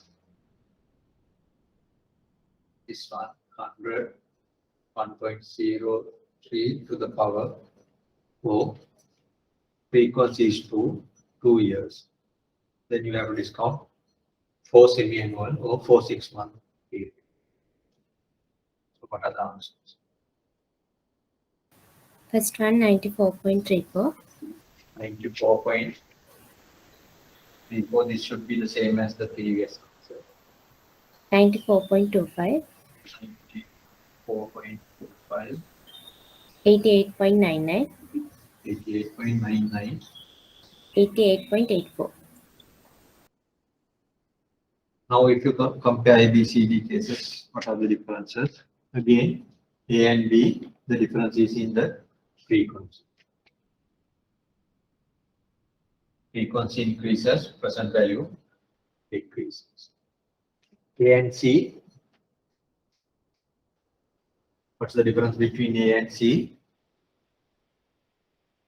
Period. It's the total time period. Time period increases, present value increases. So A increases, then the present value decreases. B also the same. Not only the time period increase compared to A, the frequency also increases. So the present value goes further down. So you should understand this and say for some reason you got an answer, say 90 point something here or 89 something here. What does it mean? You got an answer 89.12. You did all these calculation and you got these 4 thumbs. What do you do? You should be able to recognize immediately this is wrong. Why? This figure should be less than this, indeed less than any of these figures. This should be the lowest figure. But here you got something higher than this. Something wrong. You have to go back and check what went wrong and identify the mistake and correct it. So you should have that sense when you move forward. So then we'll move into present value calculation of cash flows or the annuities.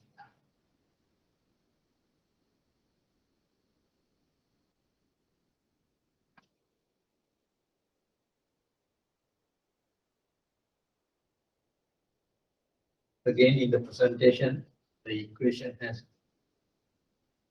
given for an ordinary annuity.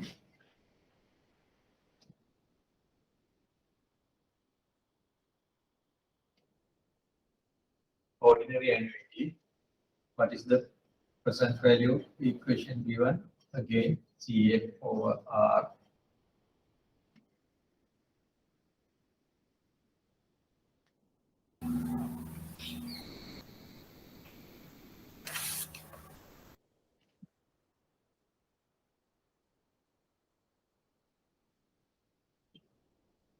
This is the equation.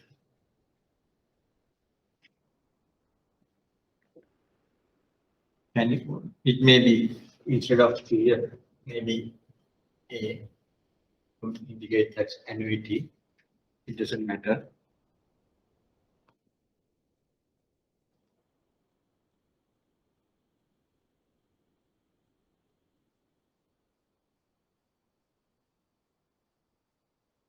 Again, in the handout, it's written as A 1 minus 1 over 1 plus R over R. But again, you can take this out and write it in this form. Slide number 35. The equation is here. So either way you can remember. And again, if you think about the basic, you can get this equation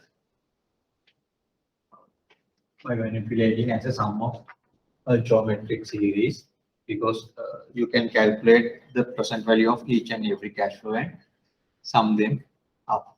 Here you can sum it together and get a single cash flow because of this. This is a constant for the same amount. If it is varying from time to time, you cannot derive this equation. You can derive this equation because of the equal cash flows in equal intervals. So then, if we go back to our original example, ordinary annuity, we had 100 cash flows in each period, and the interest rate is 4%. We assume this is annual. So what is the present value? We calculate present value as of this day, credited at T equals C as of today. So what is the present value of this cash flow? What you can do, use this equation, 100 divided by 0.04, 1 minus 1 over 1 plus 0.04, that is n here, T equals 1, T equals 2, T equals 3, T equals 4, T equals 5. So n is 5. So you get the present value at time C.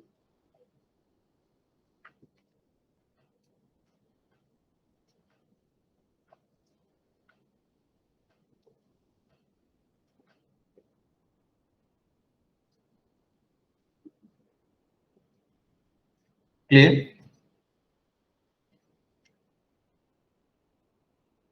And this is an ordinary annuity.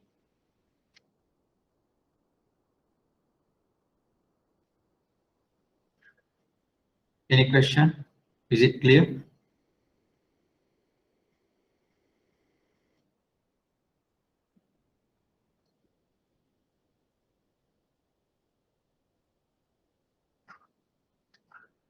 Any question? No. Then I'll explain how to do an annuity.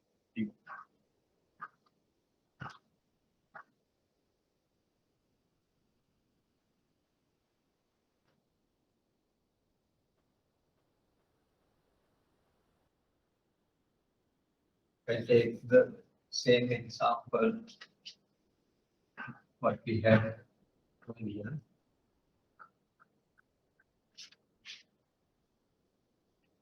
In annuity due, we have a cash flow at time 0 at the beginning of the period. Then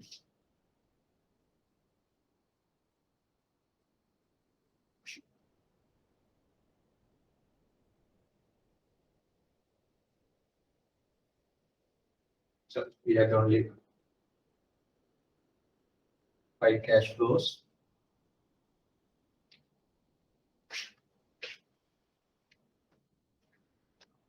Then what is the present value?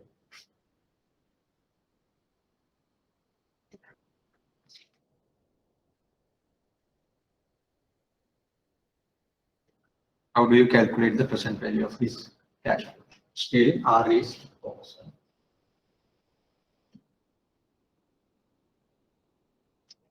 What is the present value of 100 rupees today?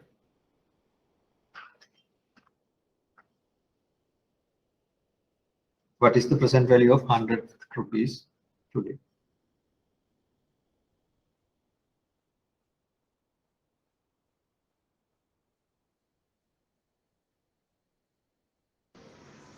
Hundred. 100. So same as the cash flow. So therefore we can take it as it is. Then what is this remaining part?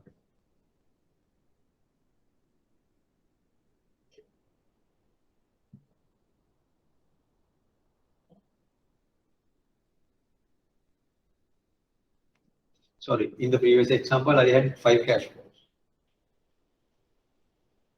or 6 cash flows. Only 5. Okay.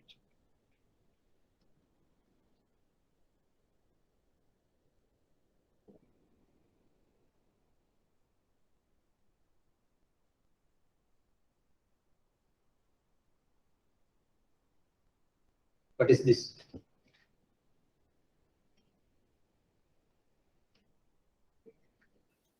Ordinary annuity. It's an ordinary annuity. So you can calculate the present value of the ordinary. CF naught is 100 plus cash flow is 100 divided by 0.04, 1 minus 1 over 1.04. What is N now? That's the question.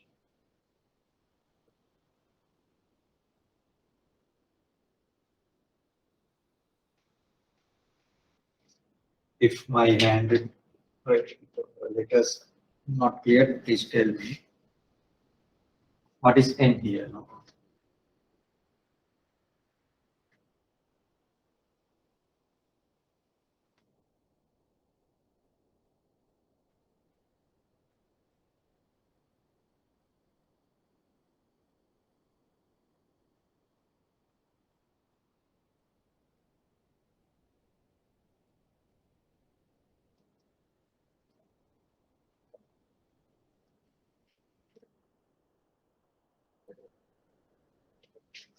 For It is O.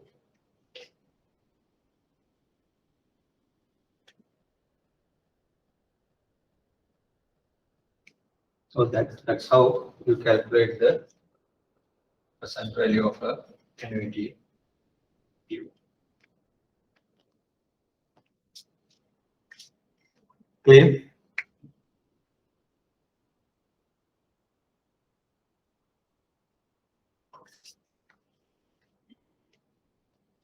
Now compare the two numbers, present value of the ordinary annuity and the present value of the annuity due.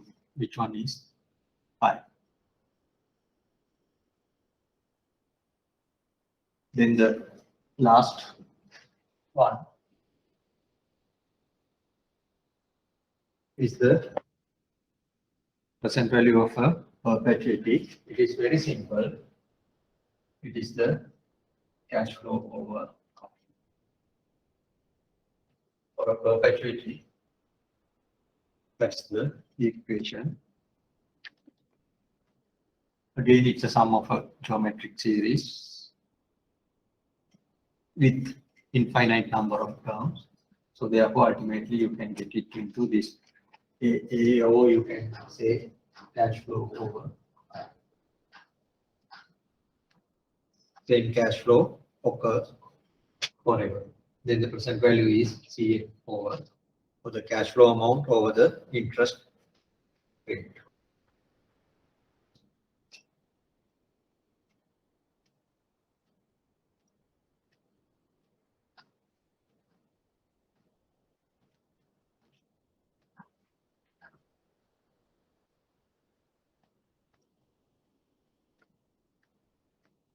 Clear?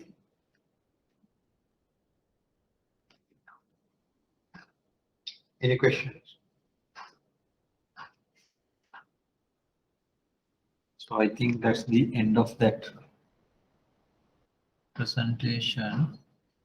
Yes, we discussed all these things. If you have any questions.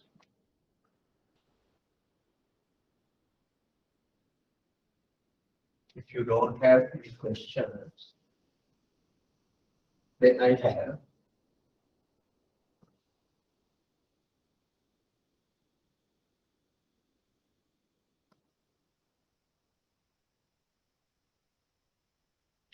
Calculate the present value of this cash flow.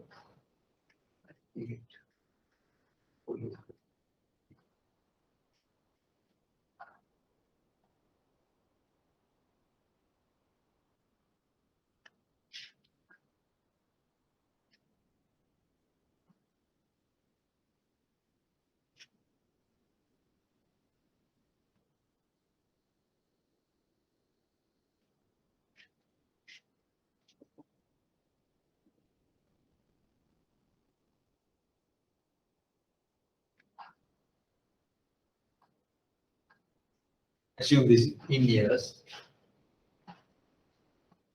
time in years, interest rate applicable is, what is the percent value?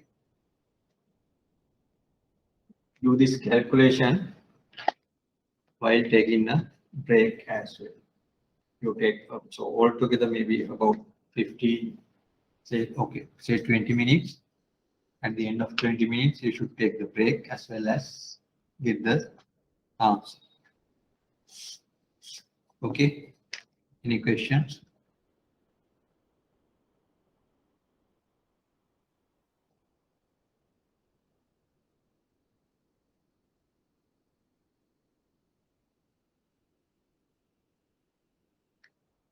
Okay.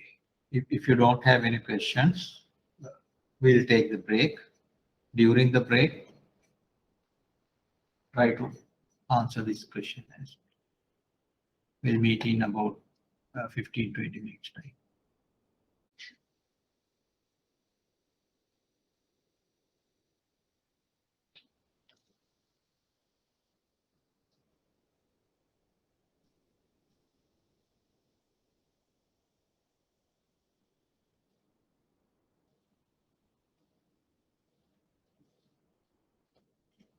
Can you start?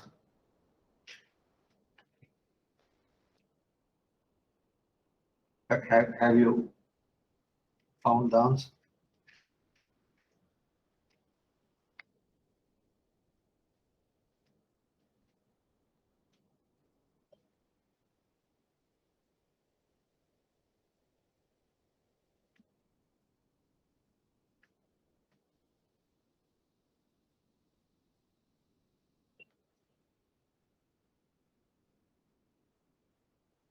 What's the answer?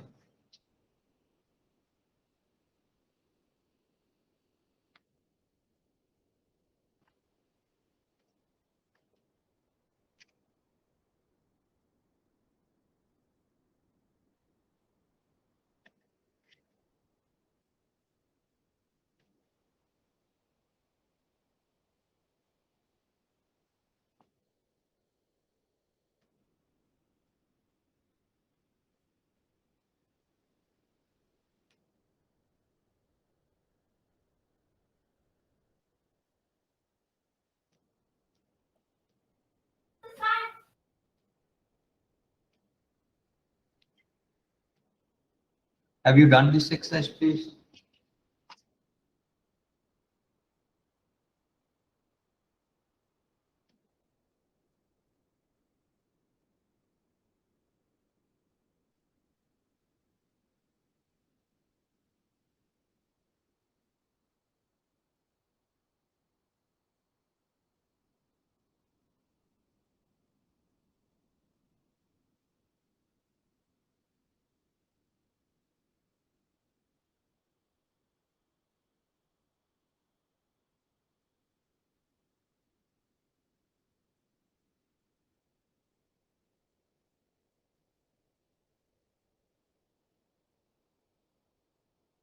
So in this, there are 6 cash flows. You can do it in different ways. You can calculate the present value of each and every cash flow and then add them together. That is correct. But easiest way would be break this last figure into 2. 10 and 1000. Why did I break it as 10 and 1000? All other cash flows are 10. So I get the same number here and 1000 separate. Then we can consider with this last 10 all these as an ordinary annuity, and there's a separate cash flow at the end. We can calculate the present value of that cash flow separately and add them together. So therefore, we can use this annuity equation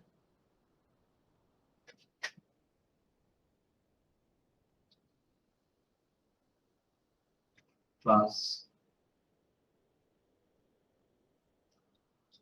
the present value of the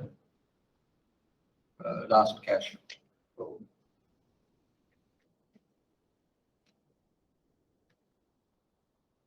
10 over cash flow is 8%, 0.08. 1 minus 1 over 1.08. In these 6, there are 6 cash flows, 6 years, plus 1000 divided by 1.08 to the power 6. So whatever the answer you get, it is the present value of this cash. So this is another application that we are going to use in future when it comes to fixed income securities calculation. We may use this more frequently.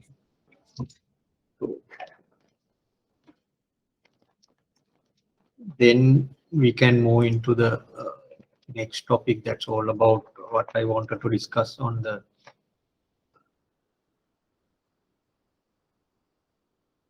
present value and future value calculations.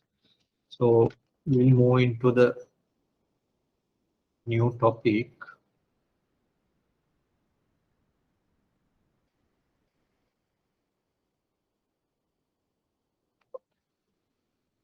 This is about how do we decide the maturity date, and if you can remember, we had a question: how many years per day, and how do we handle that? What are the standards available, or standards used in different financial markets? In the next session, we are going to discuss that. So the first thing is, how do you identify the maturity date? What if maturity date falls on a holiday? What do you do? If it is a month end, what do you do? Things like that. First of all, in this, we have to identify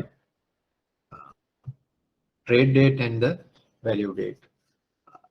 I mentioned at the beginning of this course, we are not going to discuss about or discuss concepts related to retail transactions, but in the wholesale market, how do we do? Because we are talking about treasury, how treasury works in the financial markets and related things. So therefore, when you are in the treasury, the concepts called trade date and value date is very important.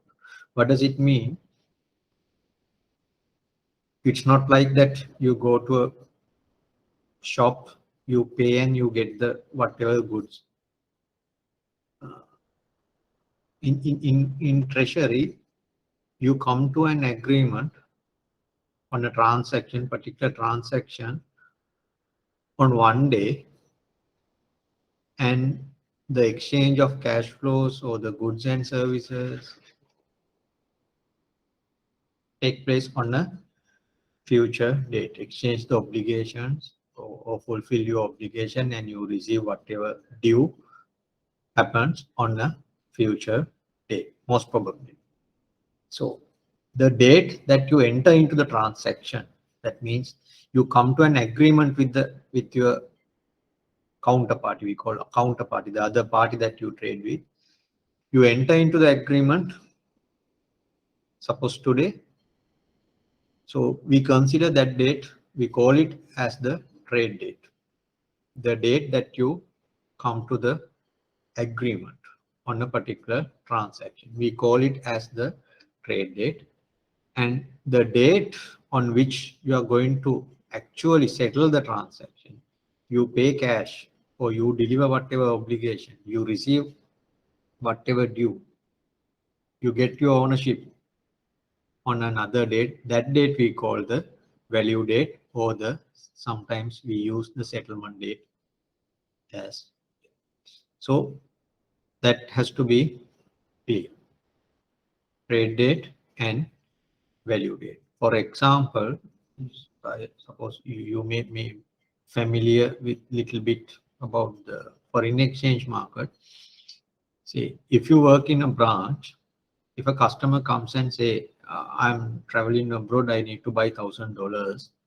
What do? You say, okay, 205 is the rate. If customer agrees, he will pay 205,000 rupees and get 1,000 rupees on spot, instantaneous. But it is not the case in a treasury.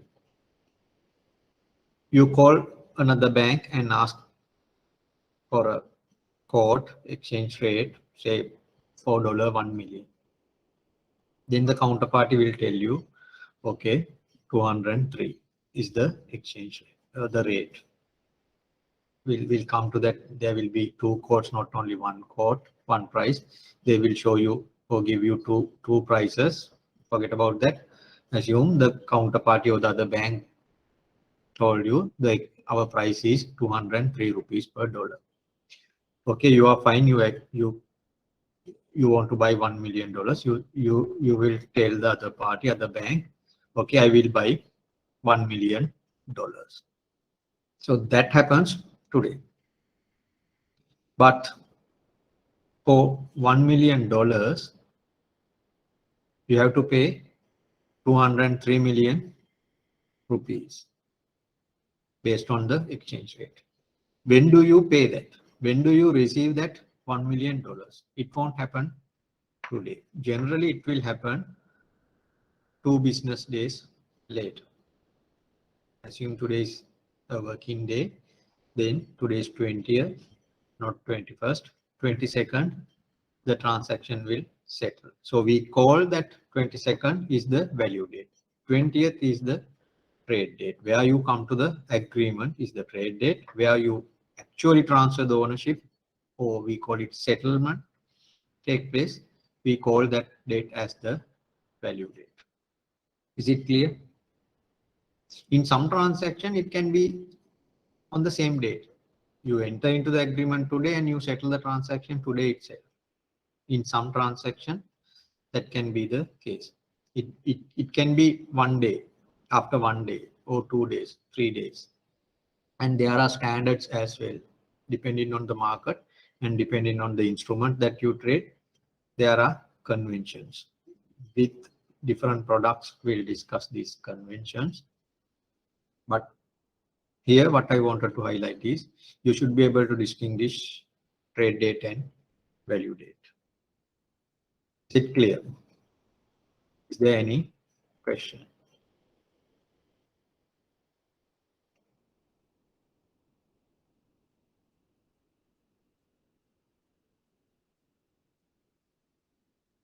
So if it is clear, then we'll go for settlement dates. In the financial markets, generally there are standard periods of maturities, especially in the money market, or less than 1 year maturities. If it is more than 1 year, basically it's 1 year, 2 year, 3 year, something like that.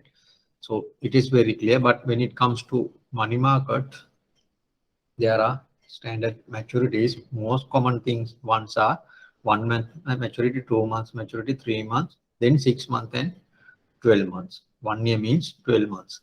Those are the standard maturity periods in most of the markets. But it doesn't mean that you can have only these maturities. You can have any odd maturity if the counterparty agrees.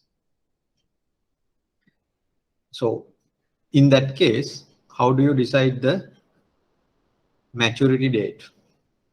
Maturity date is the same date in the appropriate forward month. So I'll explain that. For example, take the, say, assume a deposit.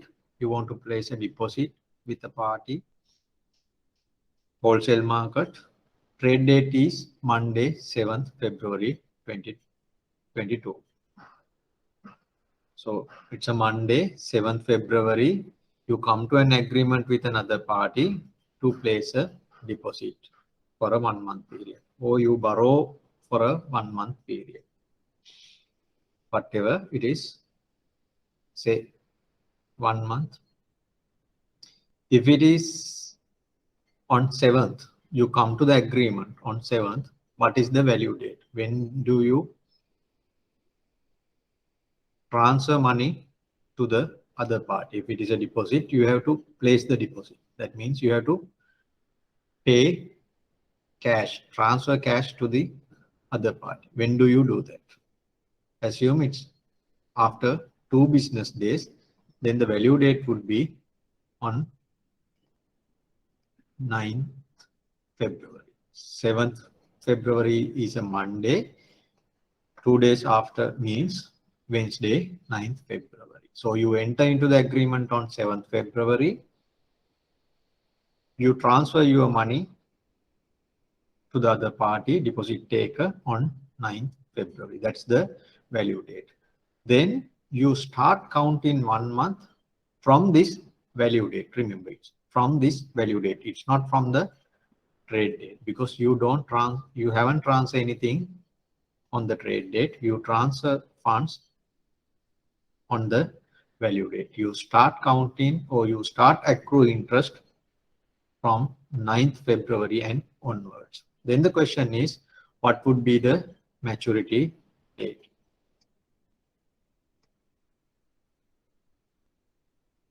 So this is the February month calendar in Sri Lanka with holidays up here. So 7th February is a Monday, and you settle the transaction, you pay, so you transfer money on 9th. So then if it is a 1 month deposit, what would be the maturity date? Then it would be the same date in the appropriate forward month. What does it mean, forward month? 1 month in the future. This month is February, the next month is March. So therefore it should be on 9th March. It should be on 9th March.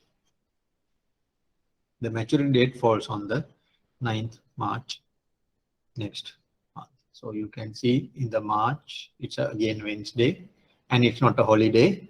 So 1 month maturity will fall on 9th March. If it is a 3 month, what would be the month then? Appropriate month? It should be May. Because currently we are in February. 3 months means in the 5th month. In May and 9th, corresponding, or the same date as the value date.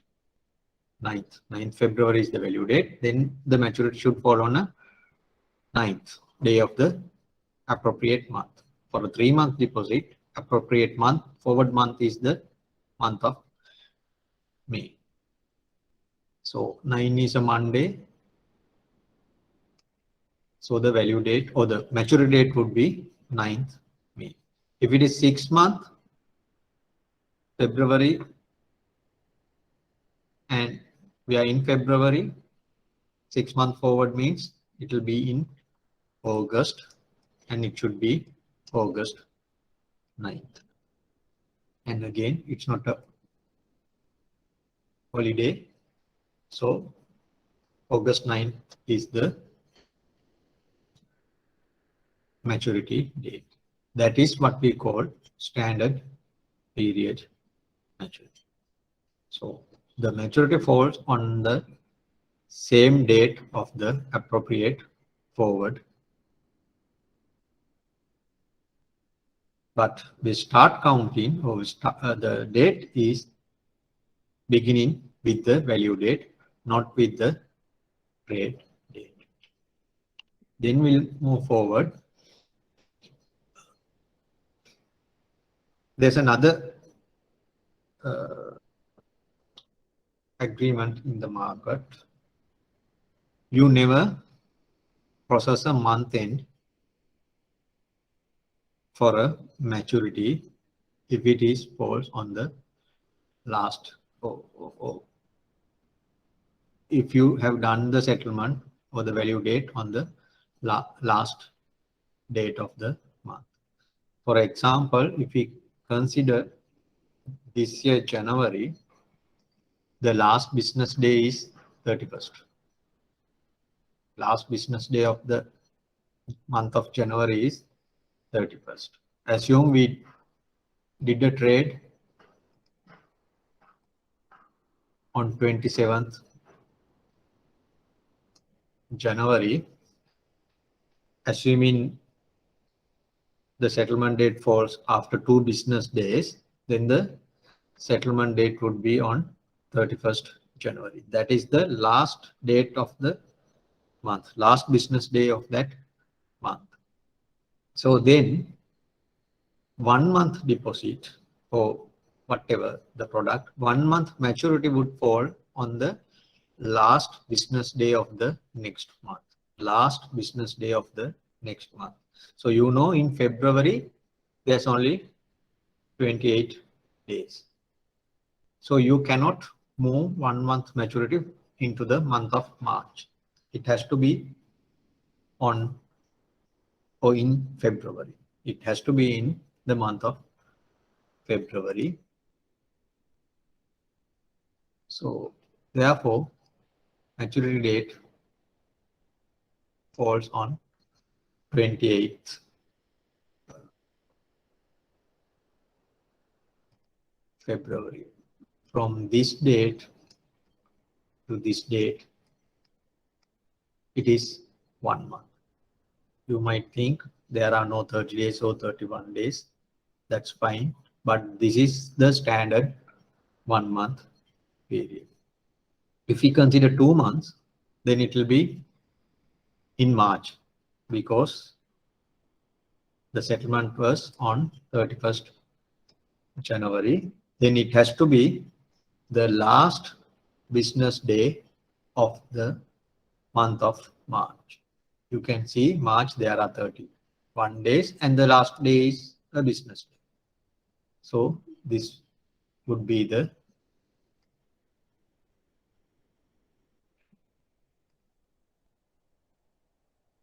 two-month maturity date. Now we'll see the 3-month case. What would happen? In April there are 30 days, but you can see 30th is a Saturday. It's not a business day. Then we don't move forward to the first is again 1st of May is a holiday. We don't move to the 2nd of May. We just come back and we consider the last business day 29th of the 29th April as the maturity date. That's how it works.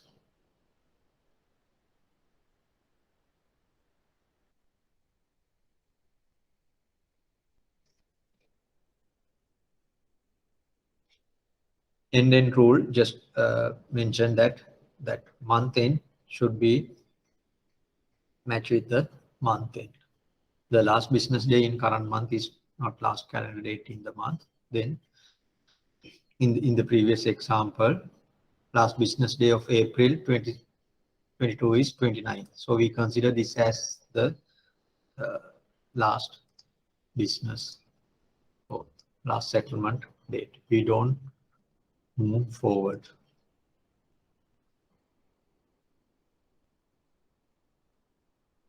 That's what we discussed so far. There's another example. If you start with Wednesday 27th April, that's the trade date. Then the settlement date would be 29th. The thing is, in the month of April, the last day is 30th, but it's not a business day. So therefore, we consider this 29th is the last day of the month. So therefore, the maturity should fall on the last business day of the next month. So otherwise, 29th is the value date. 1 month maturity date should have fallen on 29th May. But in this case, it is not 29th May. It will be on 31st May. Because the reason is the last business day of the month of April is a holiday. So therefore 29th is the last business day. Because of that, the maturity should fall on the last business day of the appropriate forward month. So therefore 1 month maturity would fall on 31st May 2022. If you take 2 months maturity, it will be on 30th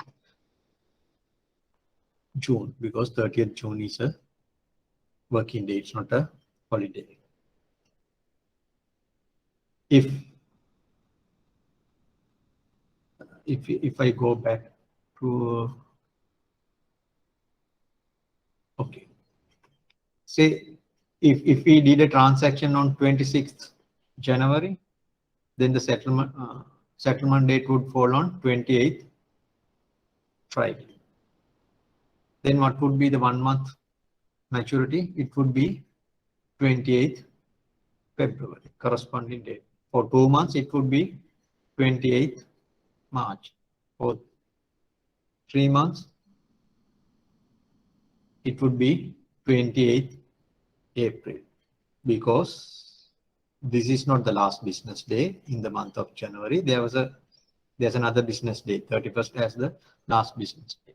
But in this example, April 29th is the last business day of the month. So therefore, the maturity should fall into the last business day of the appropriate month. That's why we go in that way. Is it clear? Any questions?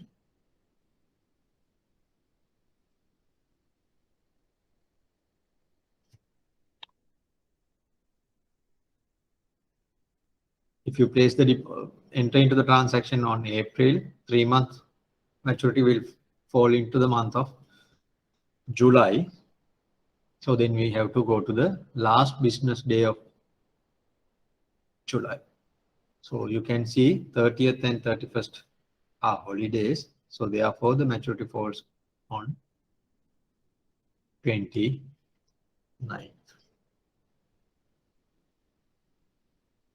Then the question comes, what would happen if the maturity date, the appropriate date of the month fall on a holiday? Say 9th February is the settlement date. It's a good business day.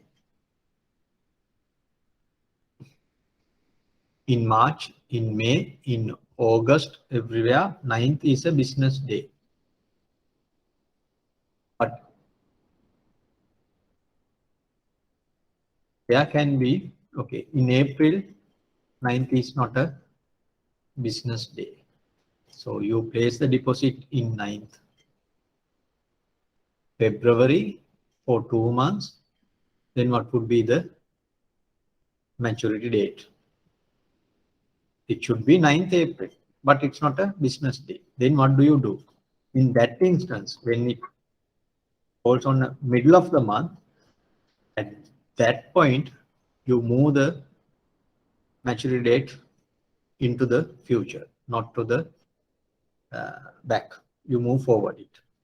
So this is another example. 28th. We do the trade on 28th January. Remember, this is the trade date. Then the transaction will settle on the 1st of February. You can see 1st of February is a Tuesday. So this is the settlement date. We enter into the transaction on 28th January. We settle the transaction on February 1st. So then 1 month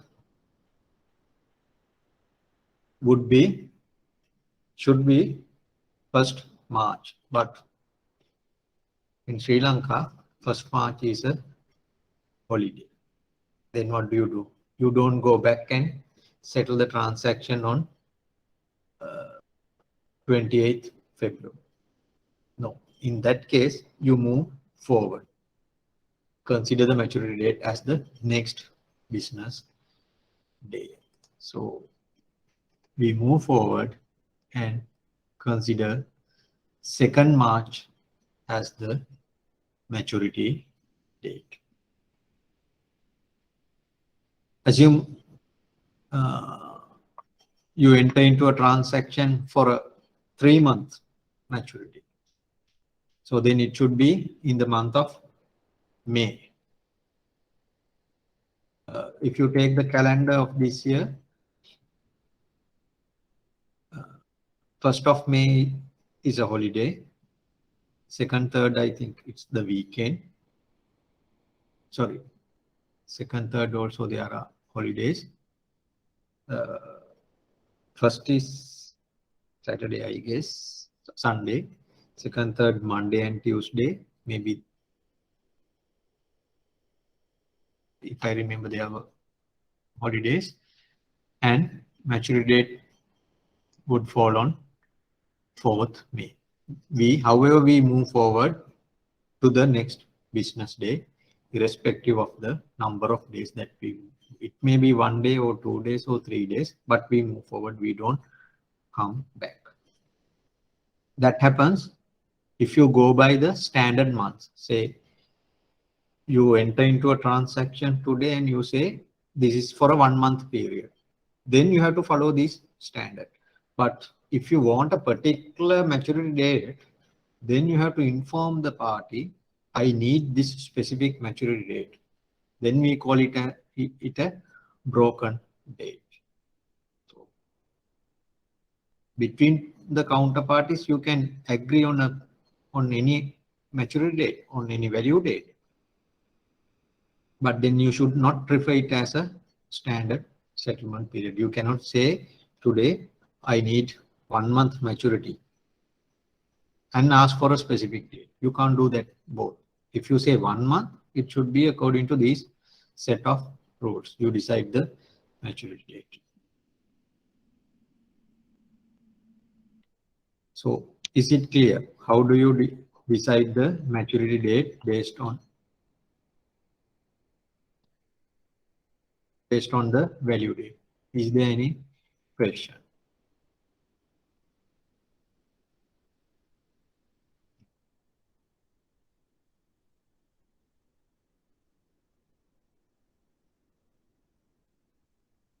Is there any question on how to decide the maturity date?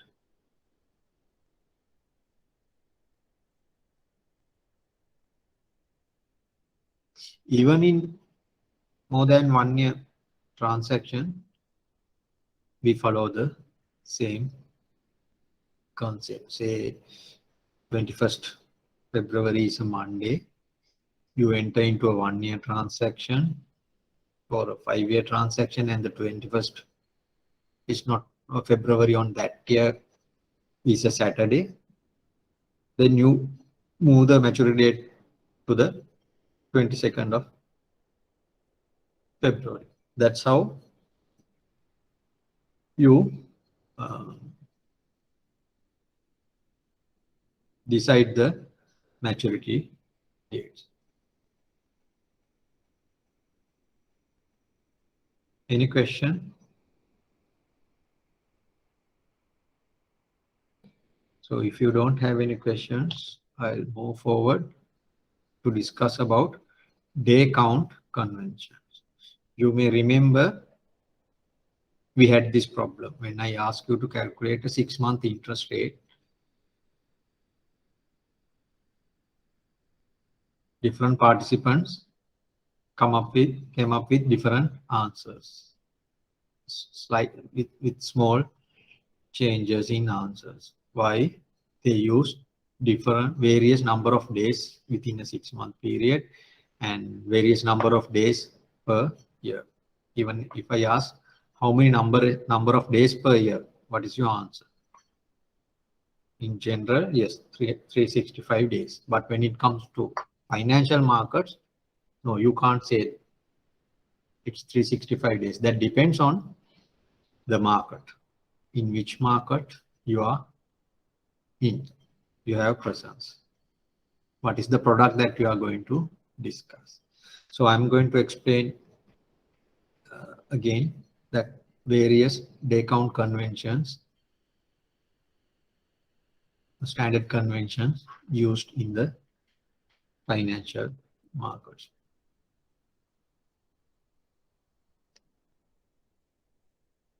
So this is the basic or the overview. So when we calculate interest, we don't always use 365 days per year. We may consider it as 365, 364, or 360. These are the 3 common figures that we used. Either we use 365 days, 364 days, or 360 days. But in some,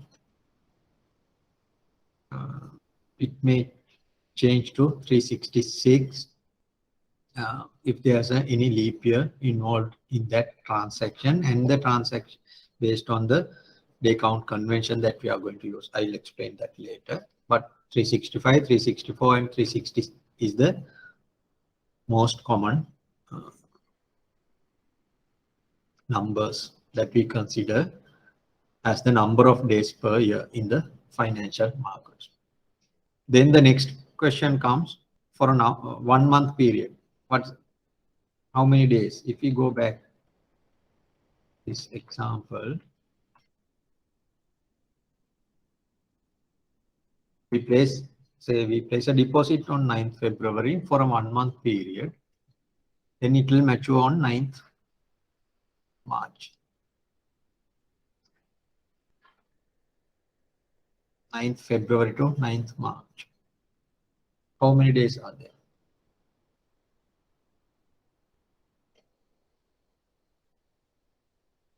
How many days?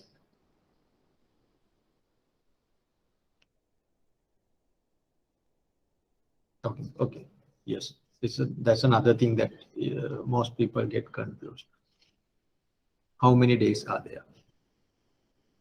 From 9th February to 9th March. Remember, 9th February is the settlement date. So you place the deposit, that means you transfer funds on 9th February. And the maturity date, 9th March, you receive your funds back. So how many days are there in this period? You have the calendar, at least you can count.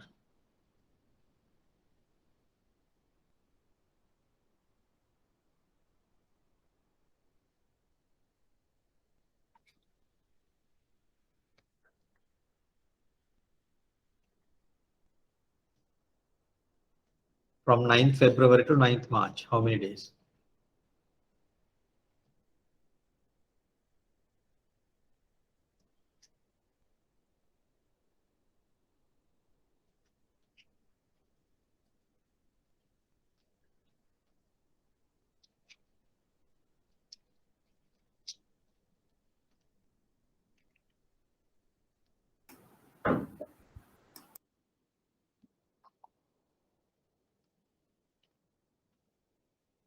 How many days? 29. 29. 9. Any other answers?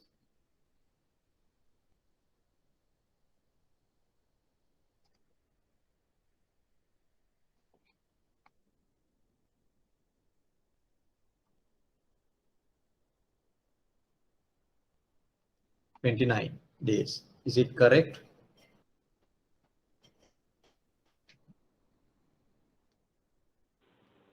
Say 30. 30.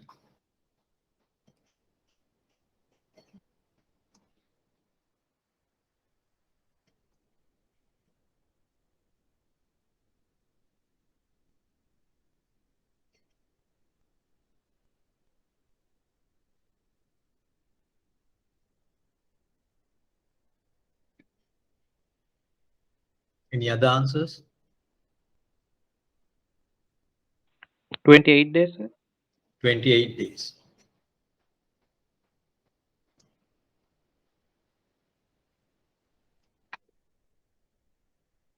Any other answers?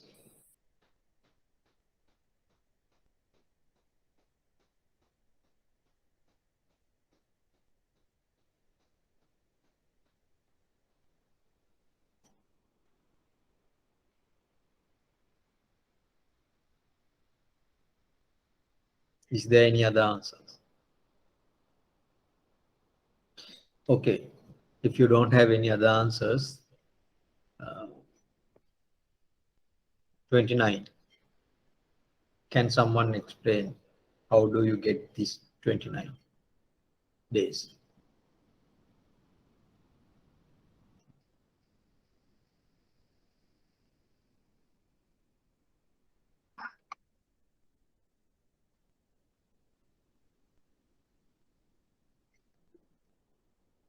Can you explain me? Yeah, I count 9th also as the value date. February 9th is the value date and maturity date as 9th March. Yes. And both are working days. True. But how did you get 29 days?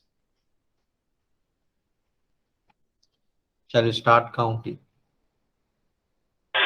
Yeah, for the Do you starting count 9 to 13, 5 days. 9 to 13, 5 days? Then 2 weeks and 28 means 20 days are there in February. And March 9 days.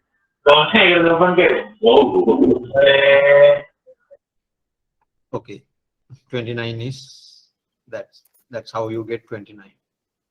How do you get 30?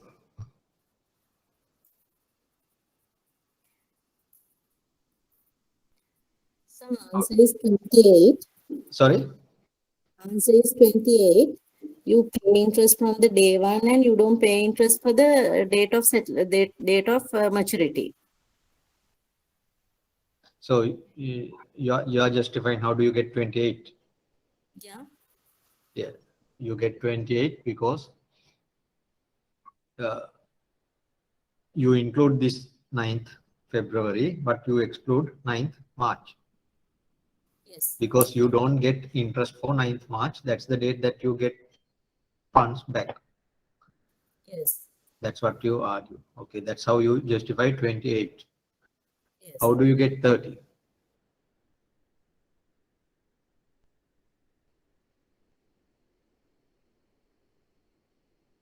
How do you get 30?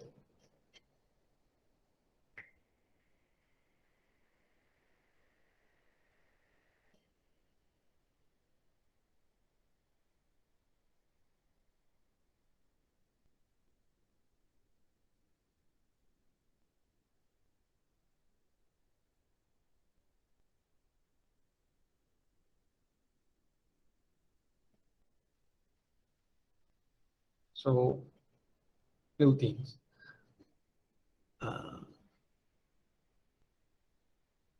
In financial markets, if you think about interest calculation for this two maturity or this transaction with the value date of 9th February and with the value date of maturity, 9th March as the maturity date, both 28 and 30. These two things can be considered. But 29th, it won't come anyhow.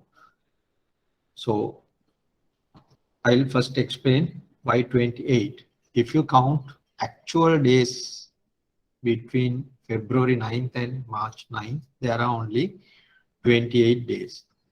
Why? On 9th February, who holds this cash or funds? Who has the ownership? You or your counterparty, if you are the depositor.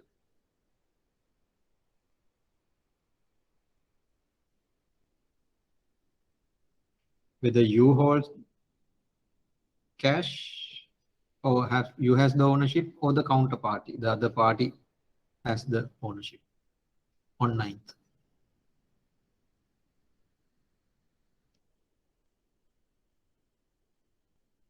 At the end I am of the the day, owner. sorry, I am the owner.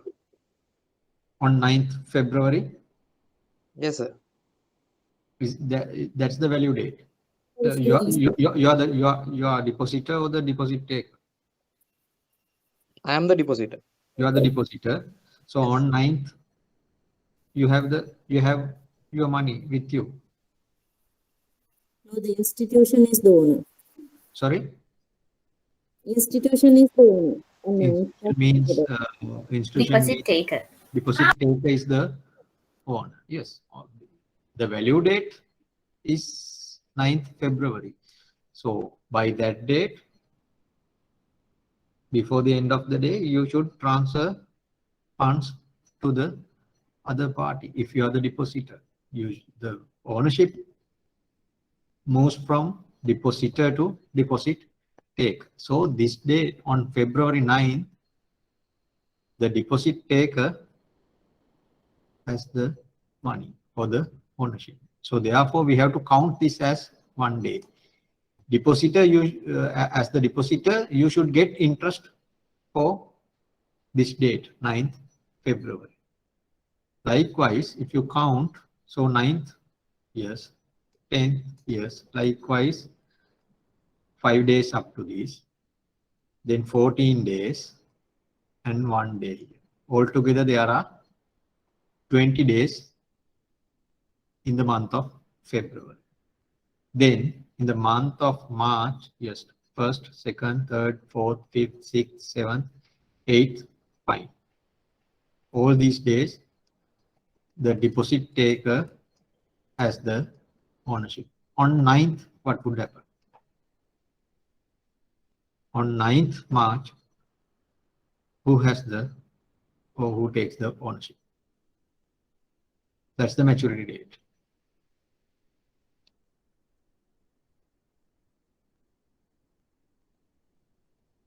Who gets the ownership on 9th March? Depositor.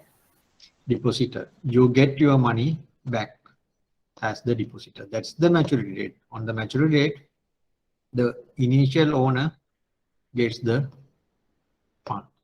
So in the month of March, there are only 8 days. So therefore, if you count the actual number of days between 9th February to 9th March, there are only 28 days. That's one way of doing the interest rate calculation. We'll come to that. But I just wanted to highlight that you calculate the value date into the number of days, but you don't calculate the maturity date into the number of days. That's what I wanted to highlight. But based on the convention that you are in or you use in that market, it can be, this is a 1 month, standard 1 month period. It can be considered as 30 days, irrespective of the actual number of days in between the value date and the maturity date. Therefore, for interest calculation, you can use either 30 or 28, but for sure, there's no way to get 29 days. So we'll see whether we use 28 or 30, depending on the convention and which convention, under which convention we use 28 and days, and under which convention we use 30 days. Is it clear? How do you calculate the number of days? If you want to calculate, count it.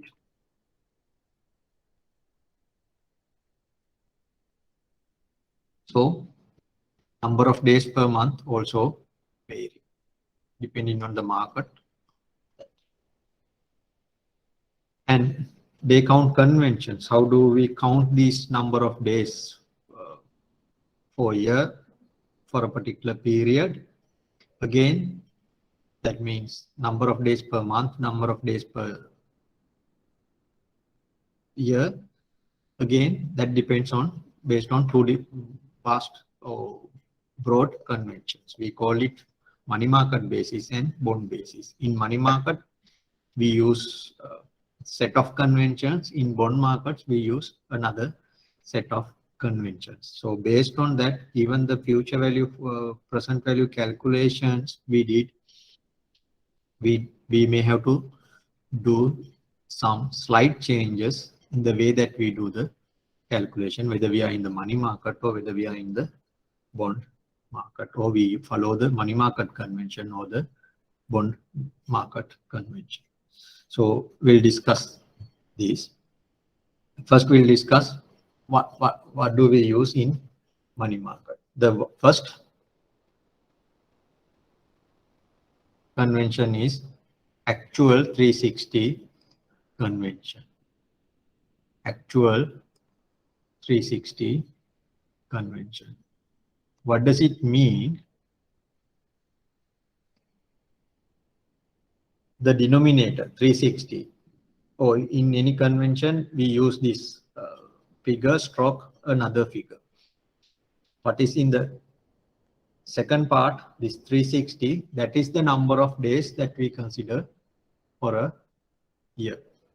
We assume here there are only 360 days per year. We assume there are only 360 days per year. Then what does it mean actual? If I go back to our example, 9th February to 9th March, 1 month period, standard 1 month period. But in this money market convention, we count 28 days, actual number of days in that, in between the value date and the maturity date. What is the actual number of days that we count? That days, number of days. We use that number of days, actual number of days, for the interest calculation. So if we use this actual 360 basis for the interest calculation, what we use 28 over 360. We multiplied this by the interest rate, whatever we agree, and then we multiplied by the principal amount to calculate the interest amount. So this is the actual number of days. This 360 is the number of days per year.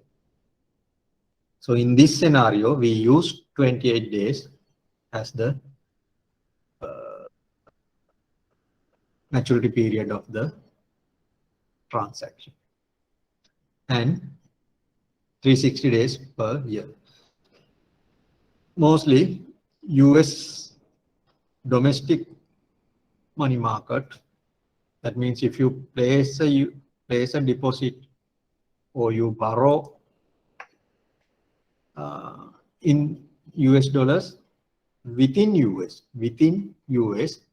then this convention is used. Or in the euro currency money market. What does it mean, euro currency? Did I explain it? Euro currency means whatever the currency you trade or you loan or you deposit outside that domicile country. So basically, say dollars, you can place a dollar deposit in London or in Germany, somewhere in Europe, or maybe in Japan. Generally, we call them as euro-dollar deposit. It doesn't mean it doesn't mean that there's euro involved in that transaction. No. But what does it mean? That a dollar deposit placed outside US, then it's called euro-dollar deposit. If you say euro-yen deposit, what does it mean? Euro-yen deposit. What is the country of yen? Use domicile country for yen? Japan. Japan. If you place a yen deposit outside Japan, it is called euro-yen deposit. So that market, basically this is the place is Europe, maybe London or Frankfurt. In that market, this convention is used. Actual 360 number of days. Then there is an exception even in euro, sterling money market. That means whenever sterling pound is involved and placed within UK, then the day count convention is actual 365.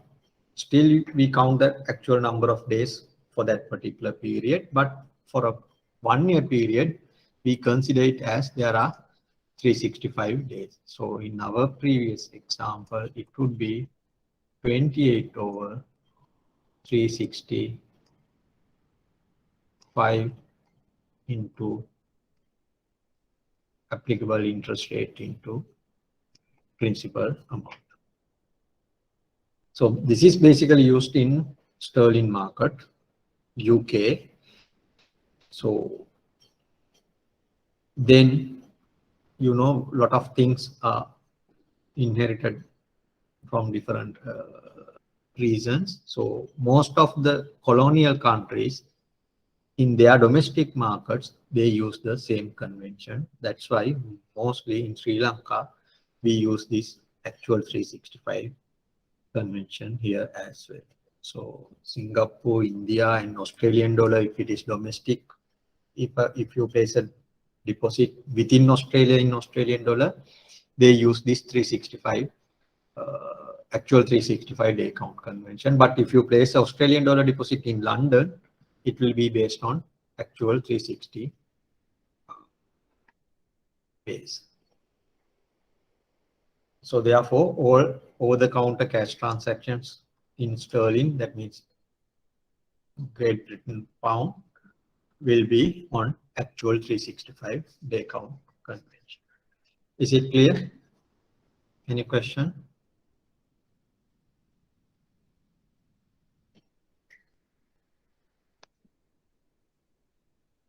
So this is an example. Assume you place $1 million in investment at 10% for 1 year using money market basis. What is the interest amount that the investor would receive?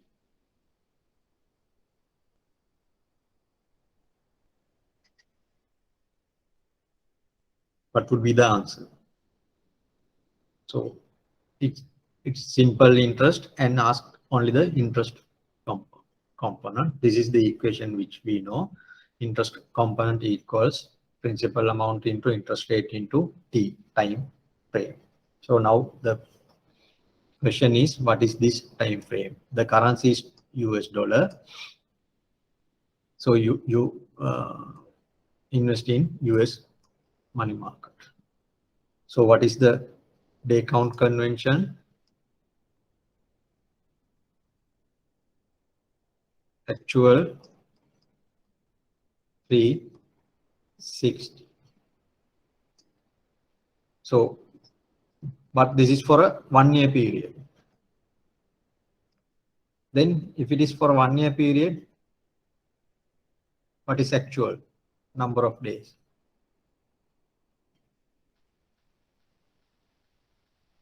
Generally it is 365. If there's no leap year involved from one particular day of a year to the same day in the next year, there would be 365 days. So therefore, the interest calculation would be like this: 365 divided by 360. You can't use just 1 here. 40, you can't use, you cannot say it is 1 just because of it's a 1 year period. You can't say this equals 1, the t equals 1. You can't say it is not, because the day count convention is different. Principal amount is 1 million, that's fine. 10% interest, that is also fine, but it is 365 divided by 360. But if I say the value date is 28th February and it's a 1 month deposit, so it would be 28th March, sorry, not 28th, it was 9th, no?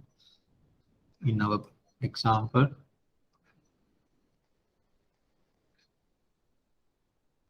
9th February to 9th March.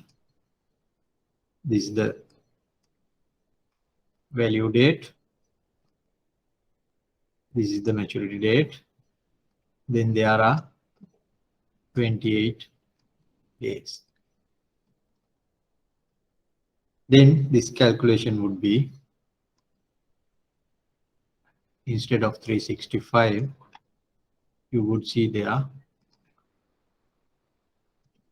28 over 360. That's how we calculate the interest. But if we go by this 365, 360, if we, the answer for the question asked here is 101,388.89. You can see if you calculate 10% of 1 million, it is only 100,000. But here you get more than that because of this convention. The next example. An investor purchases a money market security paying an interest rate of 3% if the sum invested is USD 100,000 and the investment period is 90 days. How much interest will the investor receive at maturity? Assuming again US domestic market, how do you calculate? Principal is 100,000, interest rate is 3%, and the investment period is 90 days. So therefore 90 divided by 360. This is the invested period. Actual number of days that you hold that.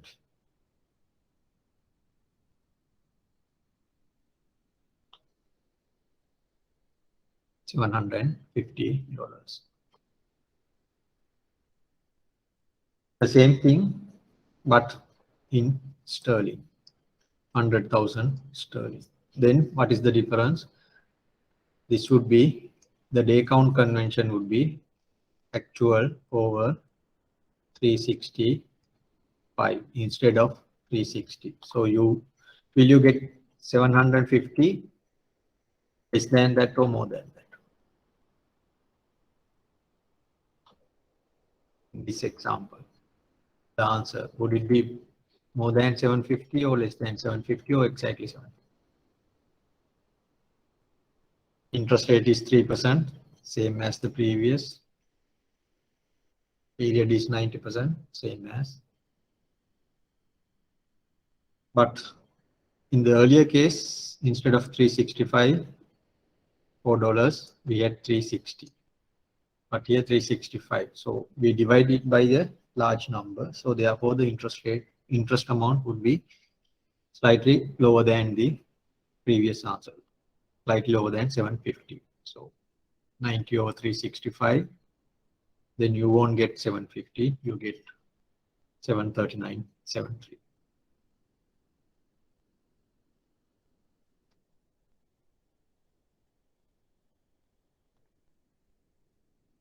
Then when it comes to bond, this is most common convention, actual basis. That means for any particular period that we consider, we count the actual number of days. Even for the whole year, we calculate the actual number of days.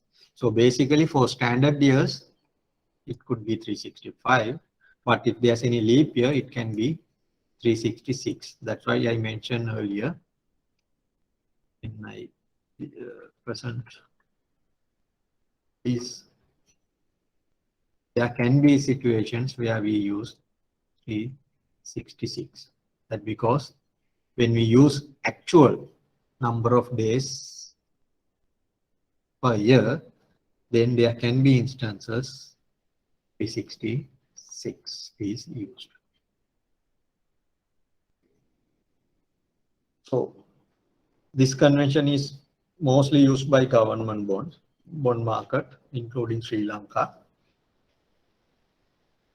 But some corporate bonds also use the same actual convention. Actual means what is the exact number of days for that particular period where we calculate the interest.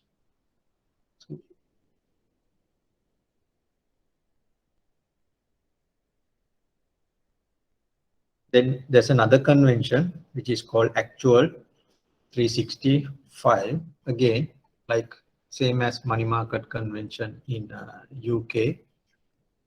In this convention, there are only 365 days per year. So then both numerator and denominator both use, here numerator we use actual number of days. In the denominator we use 365 days. Most of the supranational issuers, that means like Asian Development Bank or World Bank,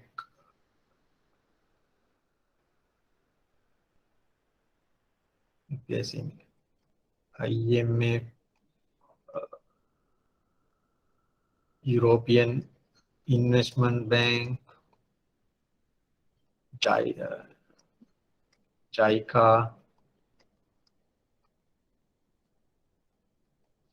issuers like this, supranational, that means organizations set up by a collection of countries, they use this convention, and some of the corporates as well, they use these conventions for their interest calculations in their bonds. The thing is, so in bonds, especially in bonds, when they issue the bond, they give the terms, they express their terms. In that, it is specifically mentioned what is the day count basis that they are going to use for that particular bond series. When it comes to the discussion on bonds, I'll show some examples. Different issuers use different day count basis. And the third one is 360 bond basis. In this, what do we assume? Per month, we have 30 days. Per year, we have 360 days. Again, this convention is used Euro bonds and the mostly corporate bonds. Again, what does it mean by these Euro bonds?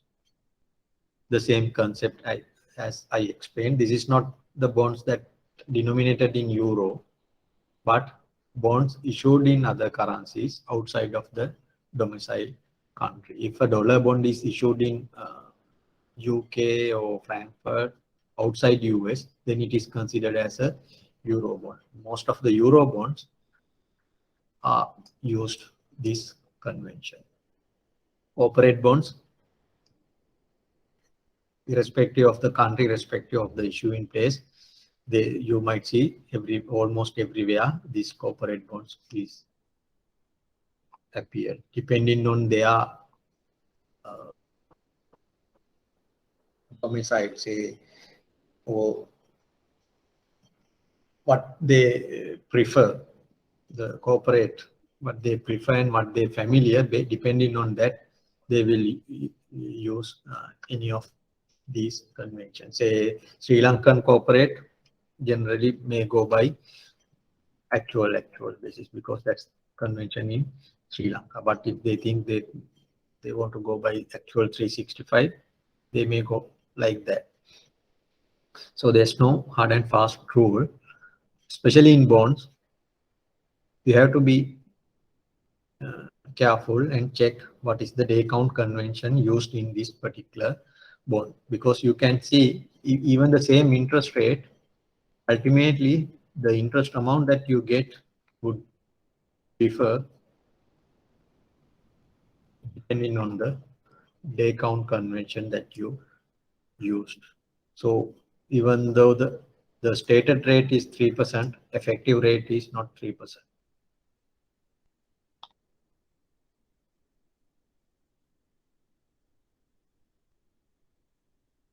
So that's why we need these two equations to link between money market interest and bond interest to compare these two.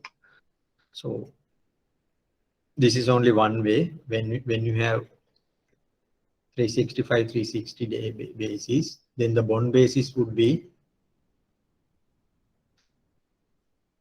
the money market basis into 365 divided by 360. If you want to convert bond basis into money market basis, you just flip over these two figures, last two figures, 360 over 365. Then you can compare money market basis with bond basis.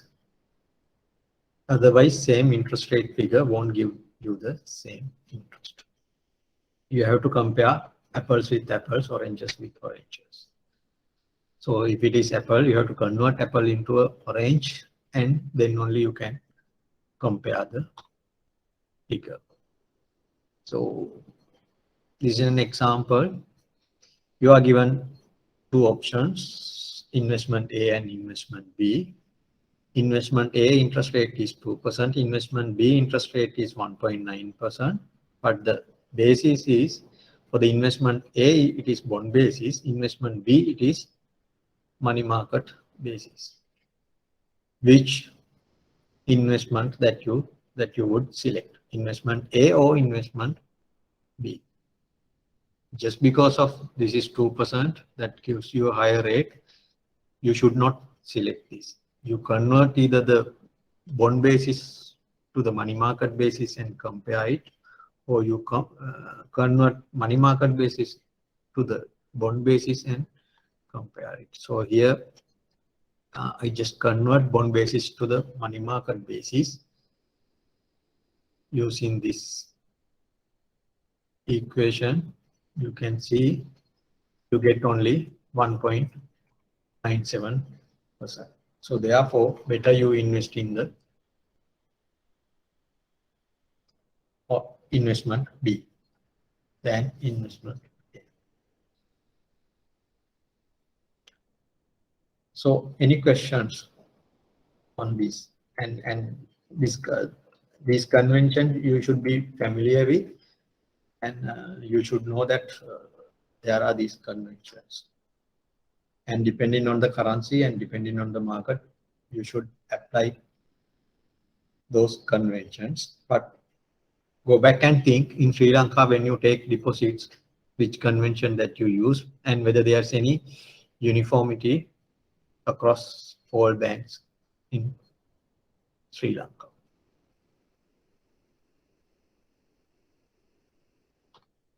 Go back to your office and check what is the convention that you use in different products. And again, say now here we commonly use convention, money market convention.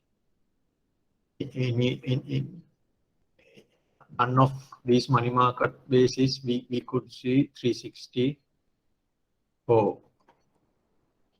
But in Sri Lanka, Treasury bills, we use this 364 convention. We assume for a particular year, there are only 364 days. That's what we assume. And we, for a particular period, we calculate the actual number of days. So for our treasury bill, the convention is actual 364. But do you use the same for report transaction, for deposits? What do we use here? It may be different from one bank to another bank. So please check in your institution how do you do, and next week, in future we'll discuss that, or have some idea about what do you, or how do you calculate your interest. For the market to develop or be transparent, better to follow the same convention. Otherwise, customers and the counterparty may get misleaded with the quoted interest rate. You could see even the same rate is quoted depending on the account convention. The interest amount that you receive would be different. So with that, I conclude today's session here. If you have any questions, you can ask.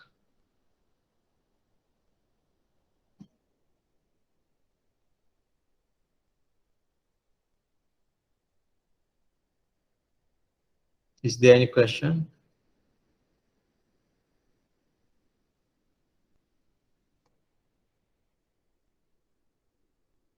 Is there any question? Okay, if you don't have any questions, we can stop here. But next week, I won't be able to come. So no one will take over the class, and we'll go through the money market products and calculations. Maybe next 1 week or 2 weeks, we will discuss on the money market products. But the thing is, all the things that we discussed so far will be required, because money market, you do calculation, interest calculation, discounting, and pricing of treasury bills, things like that. And report transaction, what is a report transaction, how to price a report transaction. You will discuss all those things. To do that, you need the knowledge, what we learned today. How do you decide the maturity date? How do you calculate the number of days? What is the day count convention that you are going to use in these calculations? And how do you calculate present value, future value, at least of a single cash flow would be used within next 2 classes, definitely. So therefore, don't forget about these things. But before you come to the class, better you go through your handouts and refresh your knowledge and come. So if you don't have any questions or comments, we can